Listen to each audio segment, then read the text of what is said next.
रहे दिमाग में।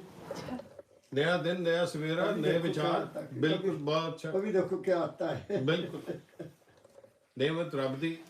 ओके,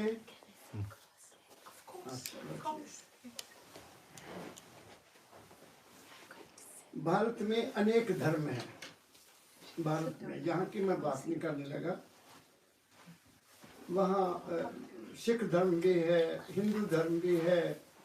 हिंदू धर्म में आगे सनातन धर्म है, सनातन धर्म के आगे आर्य समाज है। फिर कोई अपने आप को निरंकारी कहते हैं, कोई अपने आप को कुछ और नाम देते हैं, कोई सत साहिब कहते हैं, कबीर साहब के मानने वाले। तो उनमें मैं क्या कहूँ, मैं राम राम कहूँ या हरे कृष्णा कहूँ या सत श्री अकाल कहूँ मैं तो जैसे जैसे लोग मिलते उनको वही इसी संबोधन करता हूँ। 18वीं शताब्दी में एक नए संत आए, उन्होंने एक और खोज की, वो जिसको राधा स्वामी कहते हैं। तो मैं राधा स्वामी भी कह देता हूँ, राम राम भी कह देता हूँ। मुझे कुछ सरदार मिल जाए मैं सत श्री अकाल कह देता हूँ पंजाब में। मुझे कोई, क्योंकि मैंने देखा है जितने भी धर्म हैं वो किसी न किसी फॉर्म में रिफाइन होकर आए हैं। कोई भी जो नई चीज़ पैदा हुई है, जैसे महात्मा बुद्ध आए तो उन्होंने उस समय की जो परंपराएं थी या बुराइयां थी उनके विरुद्ध आवाज़ उठाई, एक नया धर्म बुद्ध धर्म बना दिया। उसके साथ ही जैन धर्म आ गया जो कि हमारे देश में है। वो अपनी अपनी परंपरा है। मैं सबको नमस्कार करता हूँ, हर इंसान को नमस्कार करता हूँ, क्योंकि हर इंसान का अपना अपना लेवल है सोच का, विचार का। कोई पहली दूसरी क्लास को पढ़ाने वाले टीचर हैं, कोई 10वीं तक पढ़ाने वाले टीचर हैं, कोई एमए तक पढ़ाने वाले, कोई पीएचडी करवाने वाले, कोई डी.लिट करवाने वाले हैं ना, ऐसी स्टेजेस हैं। मैं ऐसा समझता हूँ कि धर्म में भी ऐसी स्टेजेस हैं, धर्मों में भी ऐसी स्टेजेस हैं, लेकिन अल्टीमेट जो स्टेज है उसको कोई कोई बताता है। बाकी सब ने अपने आप को सीमित रखा है ताकि उनके डेरे चलते रहें, जैसे उनके डेरे चलते रहें। जैसे मेरे सतगुरु बाबा फकीर जी महाराज ने, उनके गुरु थे दाता दयाल महर्षि शबरतलाल जी महाराज। उन्होंने जैसे मैंने बोला बहुत लिखा उन्होंने। उनका जब तक चोला नहीं छूटा उनको पूरा अधिकार दिया गया कि आपने सत्संग करना है और लोगों को नामदान देना है, गाइड करना है। उन्होंने उनके जीवन काल में ये बात नहीं कही।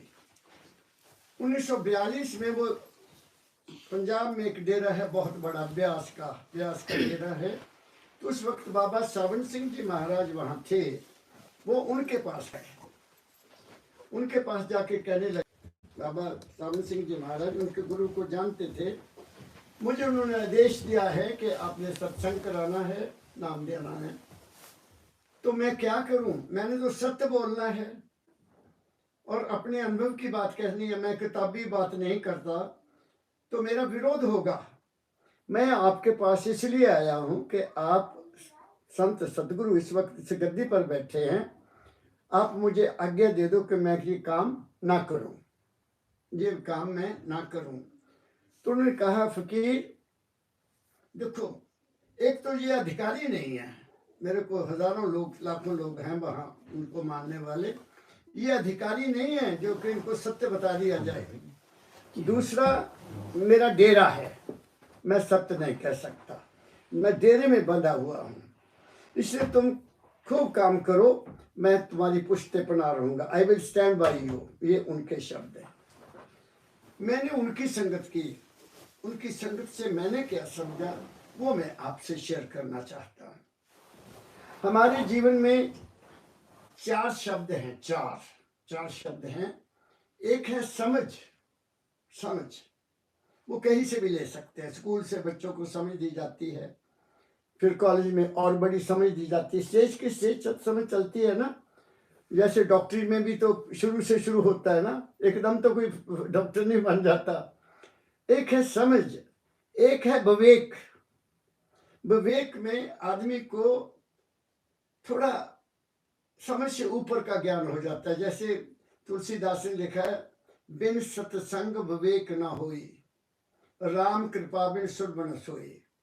उसने कहा है कि उसकी जब तक कृपा न हो इंसान में विवेक नहीं आएगा, सोझी नहीं आएगी कि दुनिया क्या है, दीन क्या है, मैं कौन हूं। ये विवेक में आता है। तीसरी है ज्ञान। तीसरा शब्द है ज्ञान। ज्ञान किसका? ज्ञान का तो फील्ड ही बहुत बड़ा है। मेडिकल ज्ञान है, जमीन के अंदर का ज्ञान है, आकाश का ज्ञान है, सागर के अंदर का ज्ञान है। कोई पता लगता ज्ञान की सीमा बहुत बड़ी है। वो तीसरा है ज्ञान, जिसमें कि हम उस ज्ञान की सहायता से इस दुनिया में पनपते हैं, इस दुनिया में डेवलप होते हैं। चौथा है लास्ट, दैट इज अनुभव, रियलाइजेशन। वो रियलाइजेशन जो है वो ज्ञान से अलग है। ज्ञान बाहरमुखी है और रियलाइजेशन अंदरमुखी है, उसको अनुभव कहते हैं। वो अंतर्मुखी है, उसको अनुभव कहते हैं। हर इंसान किसी न किसी दौर से, किसी न किसी स्टेज पर इन चारों से गुजरता है। हमारा जीवन अपना देखो, हमने पहले समझ प्राप्त की, माँ बाप ने थोड़ी थोड़ी समझ दी हमें, बेटा ये ठीक नहीं, आ ठीक है, ये घर में इस ऐसा उनसे सीखा ना हमने। फिर हम स्कूल में गए, उसमें थोड़ा सा हमें विवेक मिलने लगा कि ये क्या है, वो क्या है। मतलब दुनिया का विवेक है, वो असली विवेक नहीं है। फिर ज्ञान आ गया, वो थोड़ा सा फील्ड और बड़ा हो गया। Man goes beyond his mind, different fields में चले जाते हैं। कोई किसी ज्ञान में चले गया, कोई किसी में चले गया, कोई टीचर बन गया, कोई इंजीनियर बन गया, कोई डॉक्टर बन गया, कोई स्पेस की स्टडी करने लग गया, है ना। सारा ये ज्ञान है। अनुभव इज इन सेल्फ। अनुभव का संबंध किस चीज से है? सवाल ये है जो मैं कहना चाहता हूं। अनुभव है हु एम आई, मैं कौन हूं।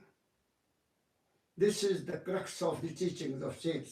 सभी धर्मों का, कोई कहीं जाकर रुक गया, कोई कहीं जाकर रुक गया, कोई कहीं जाकर रुक गया। जैसे मैंने पहले कहा, हमारे शरीर में स्टेजेस हैं और ये मेंटल स्टेज, ये माइंड है। माइंड, शरीर कर्म करता है, शरीर कर्म करता है, माइंड चारों चीजों को प्राप्त करता है। समझ भी माइंड में आती है, विवेक भी मन में ही आता है, ज्ञान भी मन में आता है। थोड़ी स्टेजेस इंटेलेक्चुअल की तरफ की चलते हैं, क्योंकि हमारे अंदर क्या है? मन, चित्त, बुद्ध, अहंकार। अहंकार मीन्स अहंकार, अहम जमाकार, वो है अहंकार, मेरा रूप। अहंकार, वो अहंकार नहीं जो लोग कहते हैं प्राउड ऑफ, वो नहीं। दिस इज अहंकार, अहम जमाकार, मेरा रूप। पहले मन जब ठहर जाता है तो चित्त होता है। मन जब ठहर जाता है, मन वैसे आसानी से ठहरता नहीं है, दौड़ा हुआ है। इसको चित्त करना है, ठहराना है। हम खेलते थे ना, आ लगाया, ठीक ढंग से लग गया, ठीक है, तो वो चित्त हो गया। मतलब stability of mind at a particular point. तो हम जब पर्टिकुलर पॉइंट पर पहुंचते, सोचते सोचते, तो मन चित्त हो जाता। जब चित्त होता है तो उसमें से बुद्धि जागती है, अकल, इंटेलेक्ट, उसमें से इंटेलेक्ट पैदा होती है। अब वो इंटेलेक्ट दुनिया के लिए बहुत जबरदस्त जरूरी है। दुनिया में दो चीजें हमारे साथ अगर हैं, मन और बुद्धि अगर हैं, तो हम किसी भी फील्ड में तरक्की कर सकते हैं। Any field you like, you can go to any extent. इंसान अशरफ मखलूकात है, ये नर नरैनी देह है, इसमें 5 तत्व पूर्ण है। बाकी किसी भी चीज में 5 तत्व नहीं है। जितने वृक्ष हैं उनमें 1 तत्व है, जो कीड़े मकोड़े हैं उनमें 2 तत्व है, अग्नि है और पृथ्वी है। और जो जो जो जहाँ ये हमारे नीचे जल में है उनमें 3 तत्व हैं। और जो 4 पाए, 4 चौपाए हैं, 4 पैरों वाले, उनमें 4 तत्व हैं और हमारे में 5 तत्व हैं। We are the top of the creation, हम क्रिएशन में सबसे ऊपर हैं। इसलिए इंसान को साइंटिस्ट ने कहा you are the top of the creation, संत कहते थे। और being top of the creation, क्या हमें अपने आप को रियलाइज करना चाहिए या जो हमारे से नीचे वाले हैं उनकी पूजा करना चाहिए? एक सवाल है जो पैदा हुआ, जो मेरे मन में सवाल है पैदा हुआ कि मुझे उस मालिक ने कहा है कि इंसान भगवान के रूप में पैदा हुआ। ऐसा कहा गया है कि सारे धर्म मानते हैं। अंग्रेज कहते हैं गॉड ने इच्छा की तो एडम को पैदा कर दिया, सही है ना? और उस एडम से फिर ईव को पैदा किया। This is what they say. वो Eve is known as woman और Adam is known as man. The creation out of, from the rib of the man a woman was created. I don't know how far it is true. It is said. हमारी सनातन धर्म क्या कहता है कि भगवान ने पहले मनु पैदा किया, मैं एक से अनेक हो जाओ, मनु, और उसके साथ शत्रुपा मनु से पैदा की गई। वो स्थान मैंने देखा जहाँ जगह है, ये यूपी में एक जगह है सीतापुर जिले में जिसको नैमिष बोलते हैं, नैमिष स्थान। वहां मैं जब पहली बार गया 2009 में, मैं एक बड़े खोज की है, तो वहां एक चौथड़ा बना हुआ था, बड़ा स्टेज, वो अपर जैसे मैदान, काफी खुला मैदान, उसमें कुछ नहीं था, सिंपली लिखा था कि मनु वाज बोर्न हियर, जहां मनु बना। को 5 साल के बाद मैं फिर गया तो फिर मैंने वहां क्या देखा कि वहां के पंडितों ने या वहां के जो विद्वान थे उन्होंने एक प्लेटफॉर्म बनाया हुआ है, उसके ऊपर गुमिया सी बनाई हुई ऐसे जैसे कोई मटी हो, मटी जिसको कहते हैं, जैसे कहते हैं डेड बॉडी जहाँ रखी हो। उनमें लिखा था इलेक्ट्रॉन्स, प्रोटॉन्स एंड न्यूट्रॉन्स। वास्तव में ये ब्रह्मा विष्णु महेश क्या हैं? They are the 3 powers, electrons, protons and neutrons.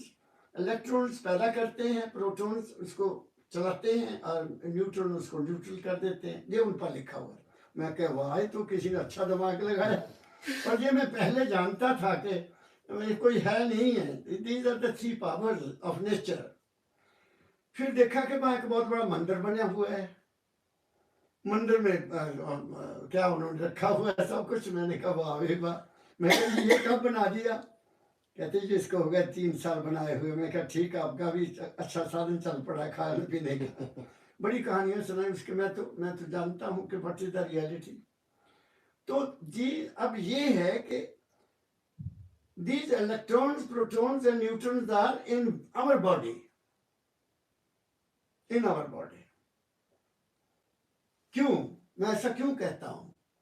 क्योंकि हमारे ऋषियों ने लिखा कि जो ब्रह्मांडे सोई पिंडे। अगर ब्रह्मांड में ब्रह्मा काम कर रहा है तो हमारे शरीर में भी होना चाहिए। अगर विष्णु ब्रह्म सारे संसार की पूजा क्या नाम सेवा कर रहा है, पालन पोषण कर रहा है, तो हमारे अंदर भी होना चाहिए ना डॉक्टर साहब। और अगर कोई नाश करने वाली चीज है तो वो भी हमारे अंदर में होनी चाहिए। है लिखा, मैंने पढ़ा, शास्त्र ने लिखा कि मूलाधार में गणेश रहता है, मूलाधार में गणेश रहता है। इसका मुझे कैसे प्रमाण लगा? मेरे साथ एक गुरु भाई थे, गुरु भाई, कहीं सत्संग रखा गया, 10 बजे वहां पहुंचना है। मैं तो टाइम का बड़ा पाबंद हूँ, मैं तो कभी लेट नहीं होता, क्योंकि मेरे गुरु कभी लेट नहीं होते थे। तो मैं एग्जैक्ट टाइम पर नीचे आ गया। मैं ऊपर था, वो नीचे थे। मैं कहा चलो महाराज चलिए। कहते कमल जी आप चलो, मेरा तो आज गणेश नाराज है। टू मी, मेरा तो आज गणेश नाराज है। मतलब ये है कि अगर इंसान को कॉन्स्टिपेशन हो गई है तो उसका गणेश नाराज हो गया। ओके, अब इस गणेश का संबंध विष्णु से है, विष्णु से है, शिव से नहीं है। ये जो हमारा जो गणेश है, जो हम खाते हैं, अगर हमारा खाना पीना ठीक नहीं है तो कब्ज कॉन्स्टिपेशन होगी कोई रोक नहीं सकता। तो वो क्या करते थे कि वो चाय के साथ सुबह ही उन्होंने वो बनती एक मैदे की मछली, उनको मैंने कहा महाराज ये ना खाया करो, तुम्हें बहुत तकलीफ होगी, ये मैदा है जम जाएगा तुम्हारे। उसकी पत्नी कहती इनको समझाओ, ये नहीं मानते। मेरी बात समझ गया? तो डाइट इज मोर इम्पोर्टेंट। और ब्रह्मा हमारे अंदर है, बच्चे पैदा होते हैं, is it not the Brahma? हमारे अंदर है, वो हमारी इंद्रिय में रहता है। ये मैं साइंटिफिकली बोल रहा हूं। तो that he is there in. अगर किसी ने ब्रह्मा शक्ति को 25 साल से पहले बर्बाद कर दिया, उसका जीवन कभी शांतमय नहीं हो सकता, क्योंकि हमारे ऋषियों ने हमारे जीवन को 100 साल दिए हैं, 100 साल में डिवाइड किया है। 25 साल तक ब्रह्मचर्य रखो, किसी महापुरुष के पास बैठो, सत्संग करो। उनको कहते थे आश्रम, गुरुओं के आश्रम, संतों के आश्रम। वहां यही शिक्षा दी जाती थी कि be in discipline, have control upon your body, have control upon your eyes, years and mouth and hands. ये चारों कंट्रोल हो गए तो फिर तो काम ही बन गया। दाता दयाल महर्षि शिवलाल जी महाराज, मेरे दादा गुरु ने एक शब्द लिखा है, वो मैं थोड़ा सा सुना देता हूँ आपको। वो कहते हैं, ऐ मेरे प्यारे भाई देखो संभल के चलना। भाई कहा उन्होंने दुनिया को, ऐ मेरे प्यारे भाई देखो संभल के चलना, खोटे कर्म न करना, खोटी ना बात कहना। खोटी बात होती जिससे किसी का दिल दुखी हो, खोटे कर्म वो जिससे किसी दूसरे का नुकसान हो, अपना सेल्फिश जिसमें हो वो खोटा कर्म है। जो सेवा के भाव से है, जैसे मैं बार बार कहता हूँ, मैंने जिंदगी में गवर्नमेंट जॉब को ऐसे किया as if it a job, a service to God, a service to humanity. बच्चों को मैं पढ़ाता था, बच्चों को पढ़ाता था, तो naturally I took them as the representatives of God. मैं उनके साथ कभी ऐसा नहीं किया, और मेरा रिजल्ट ये था कि मैं I was always happy, number 1। तो वो कहते हैं कि 25 साल तक तुम अपने आप को कंट्रोल में रखो, और अगर 25 साल के बच्चे पहले पैदा होंगे वो कमजोर होंगे, उनका इंटेलेक्ट पूरा नहीं होगा, क्योंकि वो शक्ति जो है वो अभी मैच्योर नहीं हुई। When that power becomes mature after 25 years of age, ये पहली बात। दूसरी बात फिर कहा, नाउ 25 के बाद आप 25 साल गृहस्थ आश्रम को ग्रहण करो, अच्छी औलाद परो, नेक औलाद पैदा करो, आज्ञाकारी औलाद पैदा करो। और उसके बारे में गुरु गोविंद सिंह साहब जी महाराज ने लिखा, आपने उनका नाम सुना होगा। वो कहते हैं, जननी जने तो भगत जन, जाफे जन्मे सूर, सूर मीन बहादुर, नहीं तो जननी बांझ रहे काहे लुगो आए नूर। नहीं तो अपना नूर क्यों खराब कर दिए हो। मेरी बात समझ गए? आई हैव सीन पीपल, मैं यूपी में जाता हूँ, 5-5, 6-6 बच्चे, मैं उनको पूछता हूँ तुम इनको रोटी कैसे खिलाओगे भाई, और इनकी सेहत देखो क्या, आप अपना हाल देखो क्या है, अपना हाल देखो तुम्हारा क्या है। तुम 40-50 साल भी नहीं रहोगे, 50 साल से पहले तुम्हारी जयराम जी की हो जाएगी। But people don't understand this feelings, इसको नहीं समझा लोगों ने। हमने बाहरी आरती करना शुरू कर दिया, जो ब्रह्मा असल में है उसकी तो हमने संभालने की, तो we have to suffer. This is my observation, और मैंने इसको अपने गुरु की आज्ञा के मुताबिक जितना हो सका, I have tried to follow his word in deed. Number 2 is Vishnu mean उनका क्या काम है, पालन पोषण करता है। तो हमारे शरीर का पालन पोषण कौन करता है? हमारा स्टमक, ये स्टमक करता है। एक कथा है कि एक बार शरीर की इंद्रियों ने, कर्म इंद्रियों ने और ज्ञान इंद्रियों ने सोचा कि देखो जी, हम इतना काम करते हैं, हाथ कहते हैं हम कमा के ले आते हैं, पैर कहता मैं दौड़ा रहता हूँ, जुबान कहती मैं बोलती बोलती थक जाती हूँ, ये पेट ही खाई जाता सब कुछ, सानू तो कुछ मिलता नहीं। उन्होंने हड़ताल कर दी थी, कहते तू ही खाई जाना, सानू की मिलता। एक समझाने वाली गल है, मैं संत ने समझाया, उन्होंने हड़ताल कर दी थी। चल ना हाथ उठे, ना अखा खुलन, ना मुंह बोले, बस समझ गए। जब 3 दिन हो गए तो हाथ उदा ही हट रह गया, मुँह पेट को नहीं मिलिया। तो आगे सारे इकट्ठे हो गए, नहीं सब तो गलती हो गई, तू खा असि लिया। ये हमारा विष्णु है। We have to take care of this one. इसकी देखभाल जिसने कर ली, ही विल रिमेन हेल्दी। इसलिए संतों ने कहा है कि थोड़ा थोड़ा खा तेरे भले की कहूं, साध संगत में जा तेरे भले की कहूं। ऐसी बातें लिखी हैं संतों ने हमारे लिए, लेकिन हम नहीं परवाह करते, हम नहीं परवाह करते।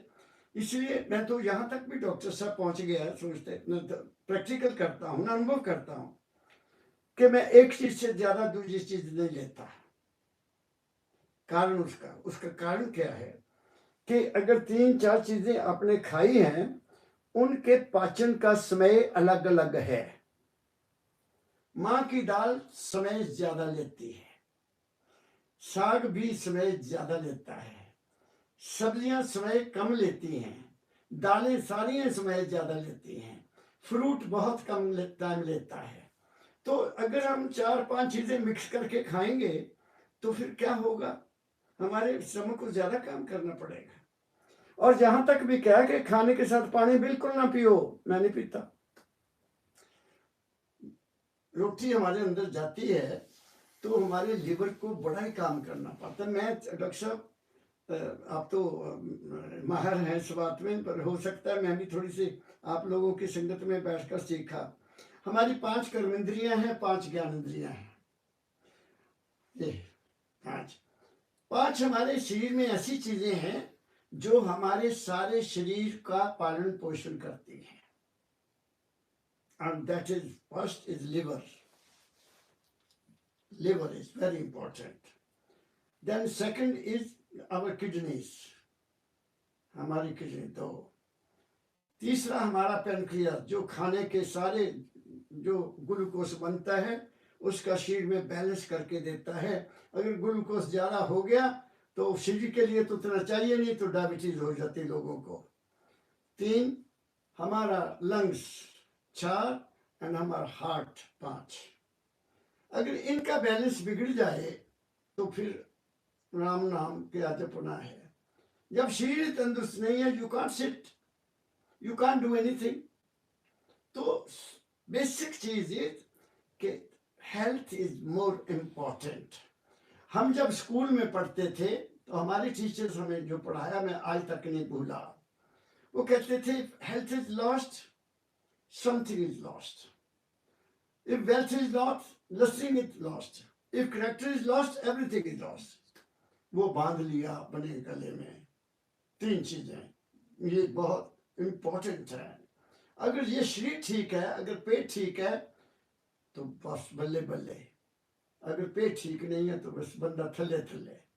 क्या ख्याल है मेरा। और विष्णु भगवान कहाँ रहते हैं, शिव की कहाँ रहते हैं, हमारे हृदय में। हृदय में डिसीजन करता है। We take things and we enjoy, और फिर छोड़ देते हैं।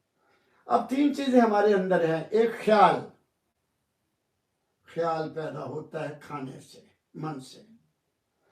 उस ख्याल के रिजल्ट्स को हम भोगते हैं। अंडरस्टैंड डॉक्टर साहब। जो ख्याल पैदा हुआ हम उसको प्रैक्टिकल शेप देके एंजॉय करते हैं या डिस्ट्रॉय करते हैं, इजंट इट। तो ख्याल पैदा, ये ख्याल पैदा हो गया ब्रह्मा सूक्ष्म रूप में, सूक्ष्म रूप में। और ख्याल का हमने जो भी उत्पन्न हुई चीज उसको एंजॉय किया, हमने, हमारे अंदर विष्णु आ गया सूक्ष्म रूप में।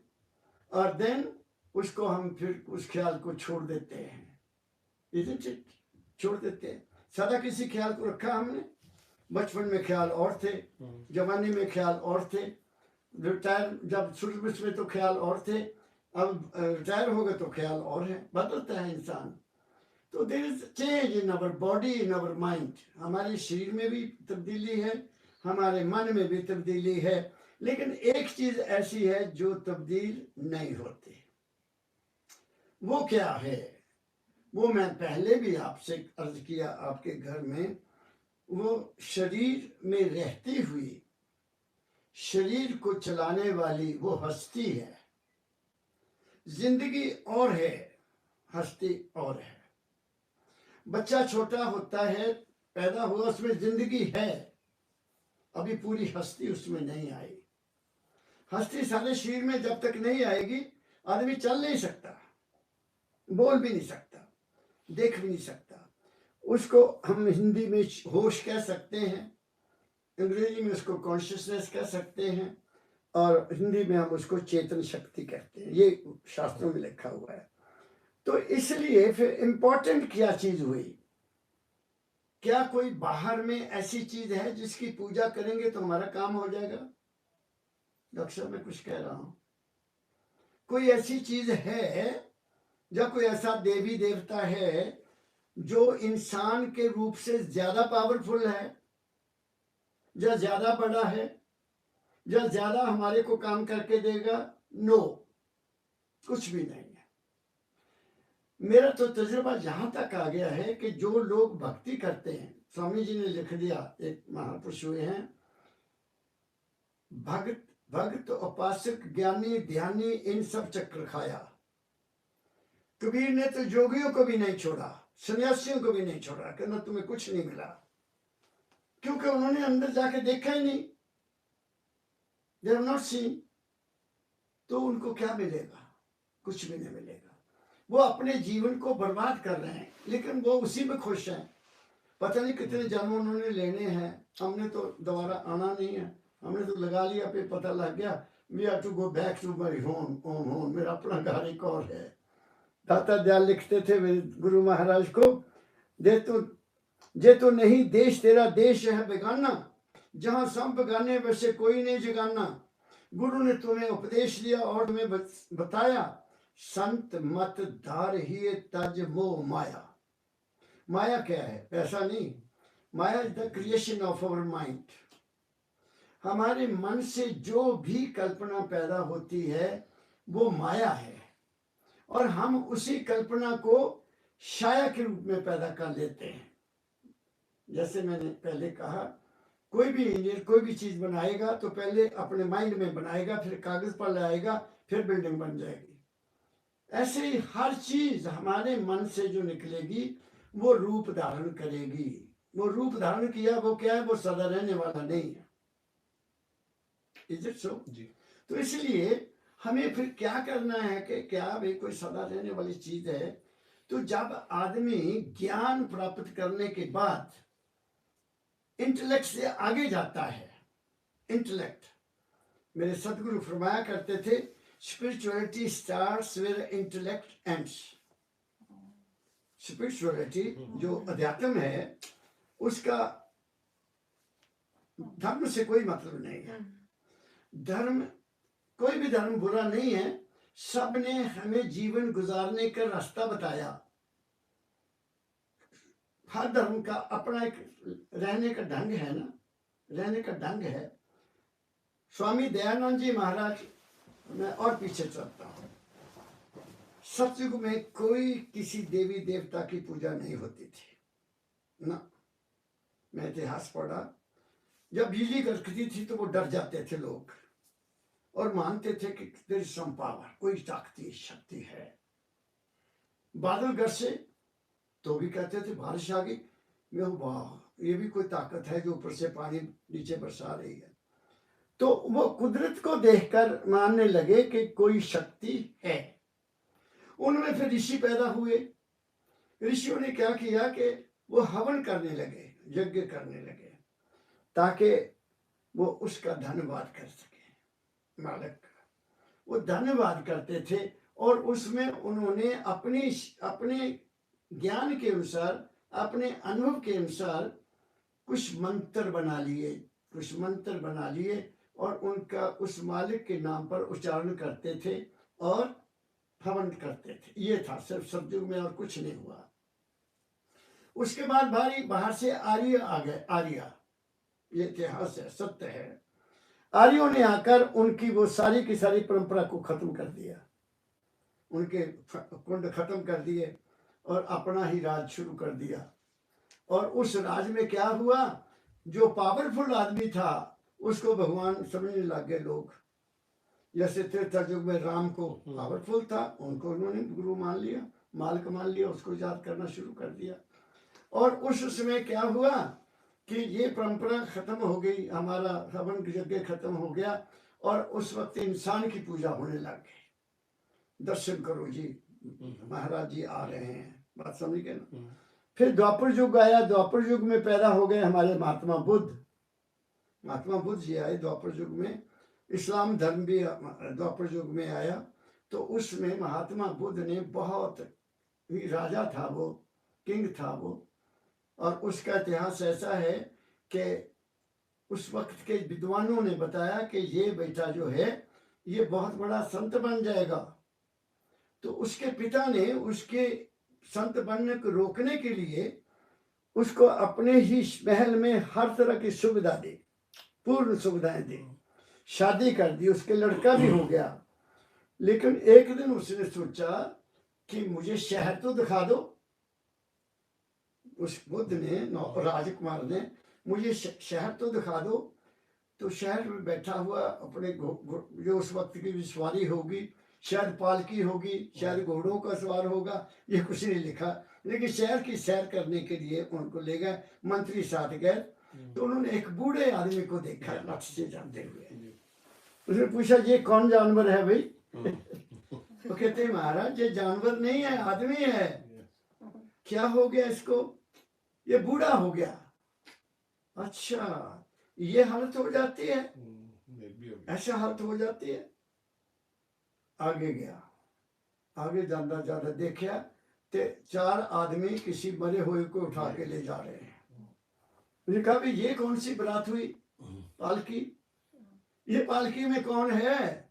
वो कहते जी पालकी नहीं है, ये आदमी मर गया। अच्छा, उसको तो पता ही नहीं है, राजकुमार है।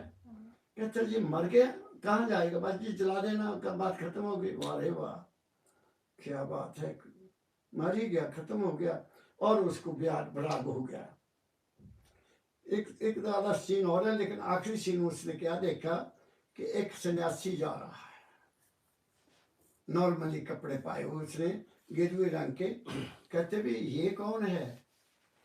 कहते ये इसने जी दुनिया का त्याग किया है, ये पूजा पाठ करता है भगवान को मिलने के लिए। अच्छा, भगवान भी है?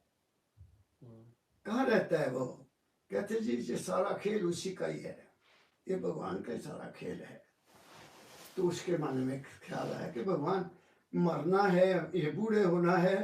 तो आया, पत्नी भी घर में थी, बच्चा भी था, रात को घर से निकल गया। और इसने इतना तप किया कि सूख कर हड्डियां हो गया। इतिहास कहता है कि एक लड़की आई खीर लेकर। कौन थी वो इसका पता नहीं है। महाराज ये खा लो आप, ये छोड़ो, ये जो आपने शरीर का नष्ट कर दिया है, छोड़ो, मर जाओगे, ऐसे भगवान नहीं मिलता। तो उसने फिर वो खा के बैठ गया बट वृक्ष के नीचे, और वहां उसने ध्यान लगाया कि मैं तो अब उस वक्त उठूंगा जब मेरे अंदर प्रकाश मिलेगा। जब वो शरीर को भूला, मन को भूला, तो अंदर प्रकाश हो गया। उसने कहा बोध, मुझे बोध हो गया। चीज नोन एज बुद्धा। जिसने अपने आप को रियलाइज किया, वो पहुंचा कहां तक? सिर्फ प्रकाश तक, आगे नहीं गया, वो आगे नहीं जा सका। वही बुद्ध धर्म बन गया, ऐसे जैन धर्म बन गया। तो ये चीजें ऐसे डेवलप हुई, धर्म ऐसे डेवलप हुए। फिर बुद्धों ने क्या किया? उन्होंने अपने बुद्ध के मरने के बाद उन्हें मूर्तियां बना देती। मैंने देखी इंडिया में, एलिफेंटा केव्स, एक और केव्स हैं, मैंने उनका नाम भूल रहा है। वहां तो बड़े बड़े उनके हाल, पहाड़ों को कुतर कुतर कर बनाए हुए हैं उन्होंने, वहां उनकी मूर्तियां हैं। तो जब फिर राज किसका आया? जब ब्राह्मणों का राज आया, विद्वानों का राज आया, उन्होंने बुद्धों को मार मार के जहां से निकाल दिया। बहुत बहुत जुल्म हुए यहाँ मेरे देश में। अब उनको देखकर हमने भी फिर मूर्तियां बनानी शुरू कर दी थी, उनको फॉलो किया, चाहे वो चले गए क्या भी कुछ हुआ, हमने भी अपने मूर्तियां बनानी शुरू कर दी और वो मूर्तियां हमारे इनकम का साधन बन गया। हमने ये नहीं सोचा कि ये क्या है क्यों नहीं है, हमने कोई ना कोई स्टोरी बनाकर उसको लगा दिया और हम अपनी रियलिटी से पीछे चले गए। आर्य समाज कैसे पैदा हुआ? दयानंद जी गणेश की पूजा करते थे, उनका इष्ट गणेश था, तो वो पूजा कर रहे हैं, लड्डू रखे आगे हुए, तो पूरे बैठे हैं, ध्यान लगाया हुआ गणेश जी महाराज का, पूजा हो रही है, धूप चल रहा है, आरती की है, आंखें बंद हो गई तो चूहा आया। ये स्टोरी है, सच्ची है। चूहा गणेश के सिर पर चढ़ गया, वो जिले खड़का हुआ, उसकी आंख खुल गई। तो आंख जब खुली तो दयानंद कहता, मैं इसकी पूजा काहे के लिए कर रहा हूं, ये तो चूहे को नहीं हटा सका। ही डिनाउंस्ड मूर्ति पूजा, उसको डिनाउंस करके आर्य समाज बन गया और ही अगेन वेंट बैक टू हवन। वो हवन करता है, आर्य समाज वाले सब हवन करते हैं और आहुतियां डालते हैं, पता नहीं उनमें क्या क्या डालते हैं, ये तो मुझे पता नहीं है, लेकिन वहाँ उच्चारण होता है, मैंने देखा है। मैं गया यूपी, हिमाचल में गया, वहाँ आर्य समाज है, तो मेरा कहीं सत्संग था, मैंने उनको देखा उच्चारण कर रहे हैं मंत्रों। हर इंसान का अपना अपना जीने का ढंग है, लेकिन संत मत ने क्या दिया हमें? संत मत ने क्या दिया? संत मत ने हमें जीने का राज दिया, how to live in this world. Kabir को संत माना गया है सबसे ज्यादा, आदि संत। गुरु नानक को भी आदि संत माना गया। गुरु नानक के जितने भी अनुयायी हुए, गुरु हुए हैं, उन्होंने गुरु नानक का ही नाम यूज किया, अपना नाम नहीं रखा आदि ग्रंथ में। तो उनकी जो पद्धति है, संतों की जो पद्धति है, उसका बाहर के आडंबर से कोई मतलब नहीं है। ना आरती, ना धूप, ना नवेद, कुछ भी नहीं है। सिर्फ ये कहा कर स्नान सिमर प्रभ अपना तन मन रहे अरोगा। ये उनके बाणी। कर स्नान सिमर प्रभ अपना तन मन रहे अरोगा। अब ये कह दिया कि सिमर प्रभ अपना, ये नहीं कहा कि तू उस मालिक को कर जहां तेरा विश्वास है। You have got me? जहां तेरा विश्वास है। एक आदमी का विश्वास किसी और चीज पर है, किसी का और चीज पर है। इसलिए मेरे बाबा फकीर ने कह दिया कि सुनो, दुनिया में तुम कुछ चाहते हो, दुनिया में कुछ चाहते हो तो किसी को भी अपना इष्ट बना लो। देवी को बना लो, देवता को बना लो, राम जी को बना लो, कृष्ण जी को बना लो, उसको वो मालिक के कुल समझो। ये ना समझो को पैदा हुए तो मर गए, ये ना समझो। अगर आप ये समझेंगे तो फिर तुम्हारा मन डामाडोल रहेगा। उसको पूर्ण मानो। कृष्ण भगवान को ये ना मानो कि वो कहाँ गोकुल में पैदा हुए थे, ये ना मानो। राम जी को ये ना समझो कि वो दशरथ के बेटे थे, ना, उसको वो मानो एक राम दशरथ का बेटा, एक राम घटघट में बैठा, एक राम का सकल पसारा, एक राम जो सबसे न्यारा, उसको मानो। उसका रूप है ये रूप है। उसकी आप आराधना करो, तुम्हारी मनोकामना पूरी होती रहेगी। ये एक बात उन्होंने कही। अपने पीछे किसी को नहीं लगाया कि तुम मुझे मानो या मेरी बात मानो। यू आर फ्री जहां तुम्हारा विश्वास है, क्योंकि काम तो विश्वास नहीं करना है। काम जो है वो तुम्हारे विश्वास नहीं करना है। तो इसलिए अपने विश्वास के लेवल पर किसी को भी अपना इष्ट बना लो। ओपन कर दिया उन्होंने बात। लेकिन अगर असलियत को लेना है, वो जो ब्रह्मा विष्णु महेश के आगे है वो सनातन धर्म में है। सनातन धर्म की टॉप में जो 18वीं शताब्दी में संत आए, उन्होंने सनातन धर्म को बिल्कुल साफ कर दिया, क्लियर कर दिया, उसमें जितना भी मैल थी वो साफ कर दी और वो चीज सामने लाए जो कि आदि में थी, जो पहले ऋषियों ने कही वो हम भूल गए। उन्होंने कहा, जैसे मैंने आपके घर में कहा था, गुरु ब्रह्मा गुरु विष्णु गुरु देवो महेश्वरा गुरु साक्षात परब्रह्म तस्मै श्री गुरुवे नमः। गुरु है, गुरु किस चीज का? जो तुम्हें आत्मज्ञान दे, वो गुरु। बाकी तो गुरु तो हर जगह ही है, ऐसी बात नहीं है। फील्ड में कोई भी ऐसा स्थान नहीं जहाँ गुरु नहीं है। कोई भी काम करोगे तुम्हें सीखना पड़ेगा, मैकेनिक को भी बैठना पड़ेगा दुकान पर। अब मेरी पास शायद आपको बताया, मैंने गाड़ी सीखनी थी, पहले मैंने ड्राइवर रखा, फिर मैंने कहा ड्राइवर को 1800 देता हूँ, मैं नहीं चला सकता क्या? एक दिन वो फौजी था मेरा, मैं कहा फौजी इधर आओ। हाँ जी सर, कैसे? सर बैठो उधर, तुसी मैं कहना उधर नहीं बैठना, ए आ ले 20 रुपया, तू मेरा गुरु, मैं तेरा चेला, मैंने गड्डी चकाने सिखा। मेरी बात समझ गए ना?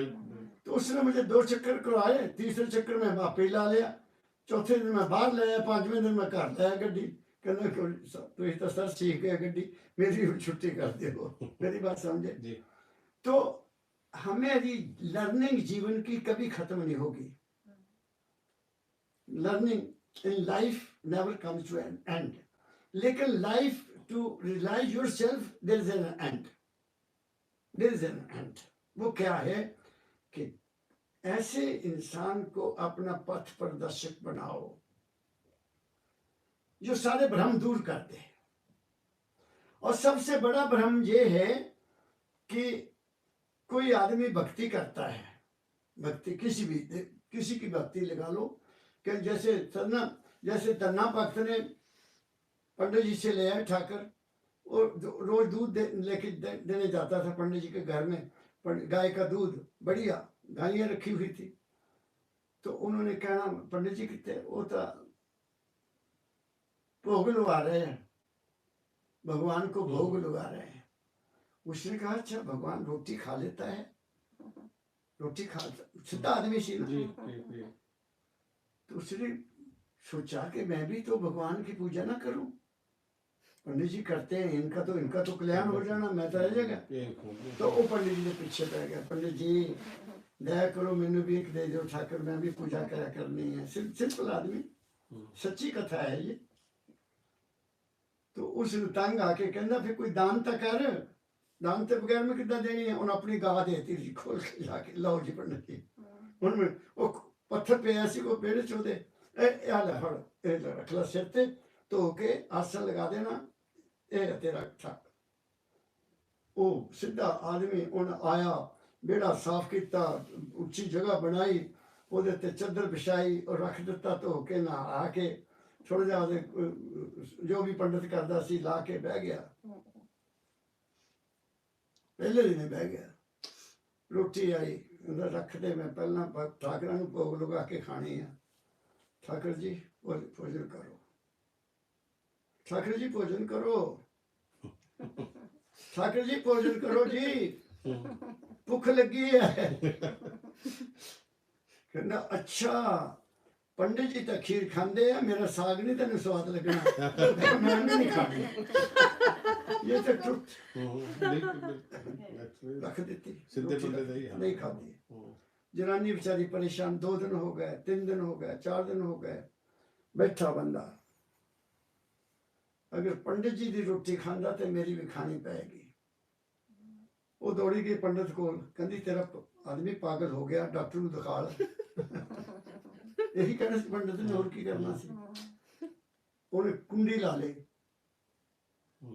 मैनू अंदरों कढ़न, बैठ गया, बस इदा हाथ रखता, बोले ए आ ले हुण मेरी जान कढ़ ला, जे नहीं तू आना तो मैं इत्थे मरना। फिर हाथ निकलिया, हाथ कहंदा इदा नहीं, हाथ से नहीं रखनी मैं रोटी, जिदा उन्हें उन्होंने खांदा, मेरे नाल बैठ के खा, निकल बाहर। कहते हैं वो निकला, रोटी खाई। फिर वो जब जाने लगा, इतिहास तो ऐसा कहता है, हुण जाना कित्थे ठाकर जी, मैं कल्ला है, खेती बाड़ी का काम भी करना। अब संत कहते हैं कि वो नहीं था कृष्ण, उसके अपने मन की ताकत थी। Man can create it anything. Absolutely. बात मेरी समझ रहे? या उसका कारण क्या है कि रावण इतना बड़ा ताकतवर आदमी है, जिसने चारों वेद पढ़े हुए, और उसने अपनी मरने की ताकत को नाभि में बंद कर लिया था। नाभि में उसको कोई मार नहीं सकता था। उसने इतना तप किया था, इतना तप। रावण वो बहुत बड़ा ब्राह्मण, बहुत बड़ा ब्राह्मण और महान वैज्ञानिक था वो। तो उसको किसने मारा? उसके भाई ने। राम जी जे तेरे से ऐसी नहीं मरेगा, इसकी नेवल में मारती तब मरा। ऐसी हिरण्यकश्यप, उसने भी तो बर लिया हुआ था। अगर बर लिया था कि नहीं मरना था, लेकिन मरा तो वो भी। इसका मतलब जो भी हम अपने मन से पैदा करते हैं वो सत्य नहीं है। ये बाबा फकीर जी ने मेरा भ्रम दूर किया। अब मैं आपको असलियत बताता हूँ कि मैं भी उनको मानता था कि बाबा फकीर आते हैं, काम करते हैं, मेरे अंदर भी आते हैं, मुझे गाइड भी करते हैं। तो महाराज ने कहा मैं नहीं आता बेटा, तेरा अपना मन है। बात सुने, मैं अब अपनी बीती बताता हूँ। मेरे फादर 1972 में बीमार हो गए, और इतने बीमार हुए कि जो उन्होंने मुझे चिट्ठी मेरे छोटे भाई से लिखाई वो मैं तुम्हें बताता हूँ।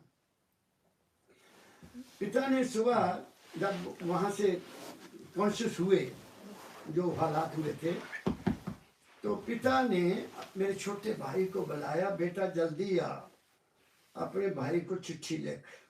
कहने पापा की लिखना? कहता लिख, आज रात के 2 बजे होंगे, मेरे सामने 2 आदमी आए।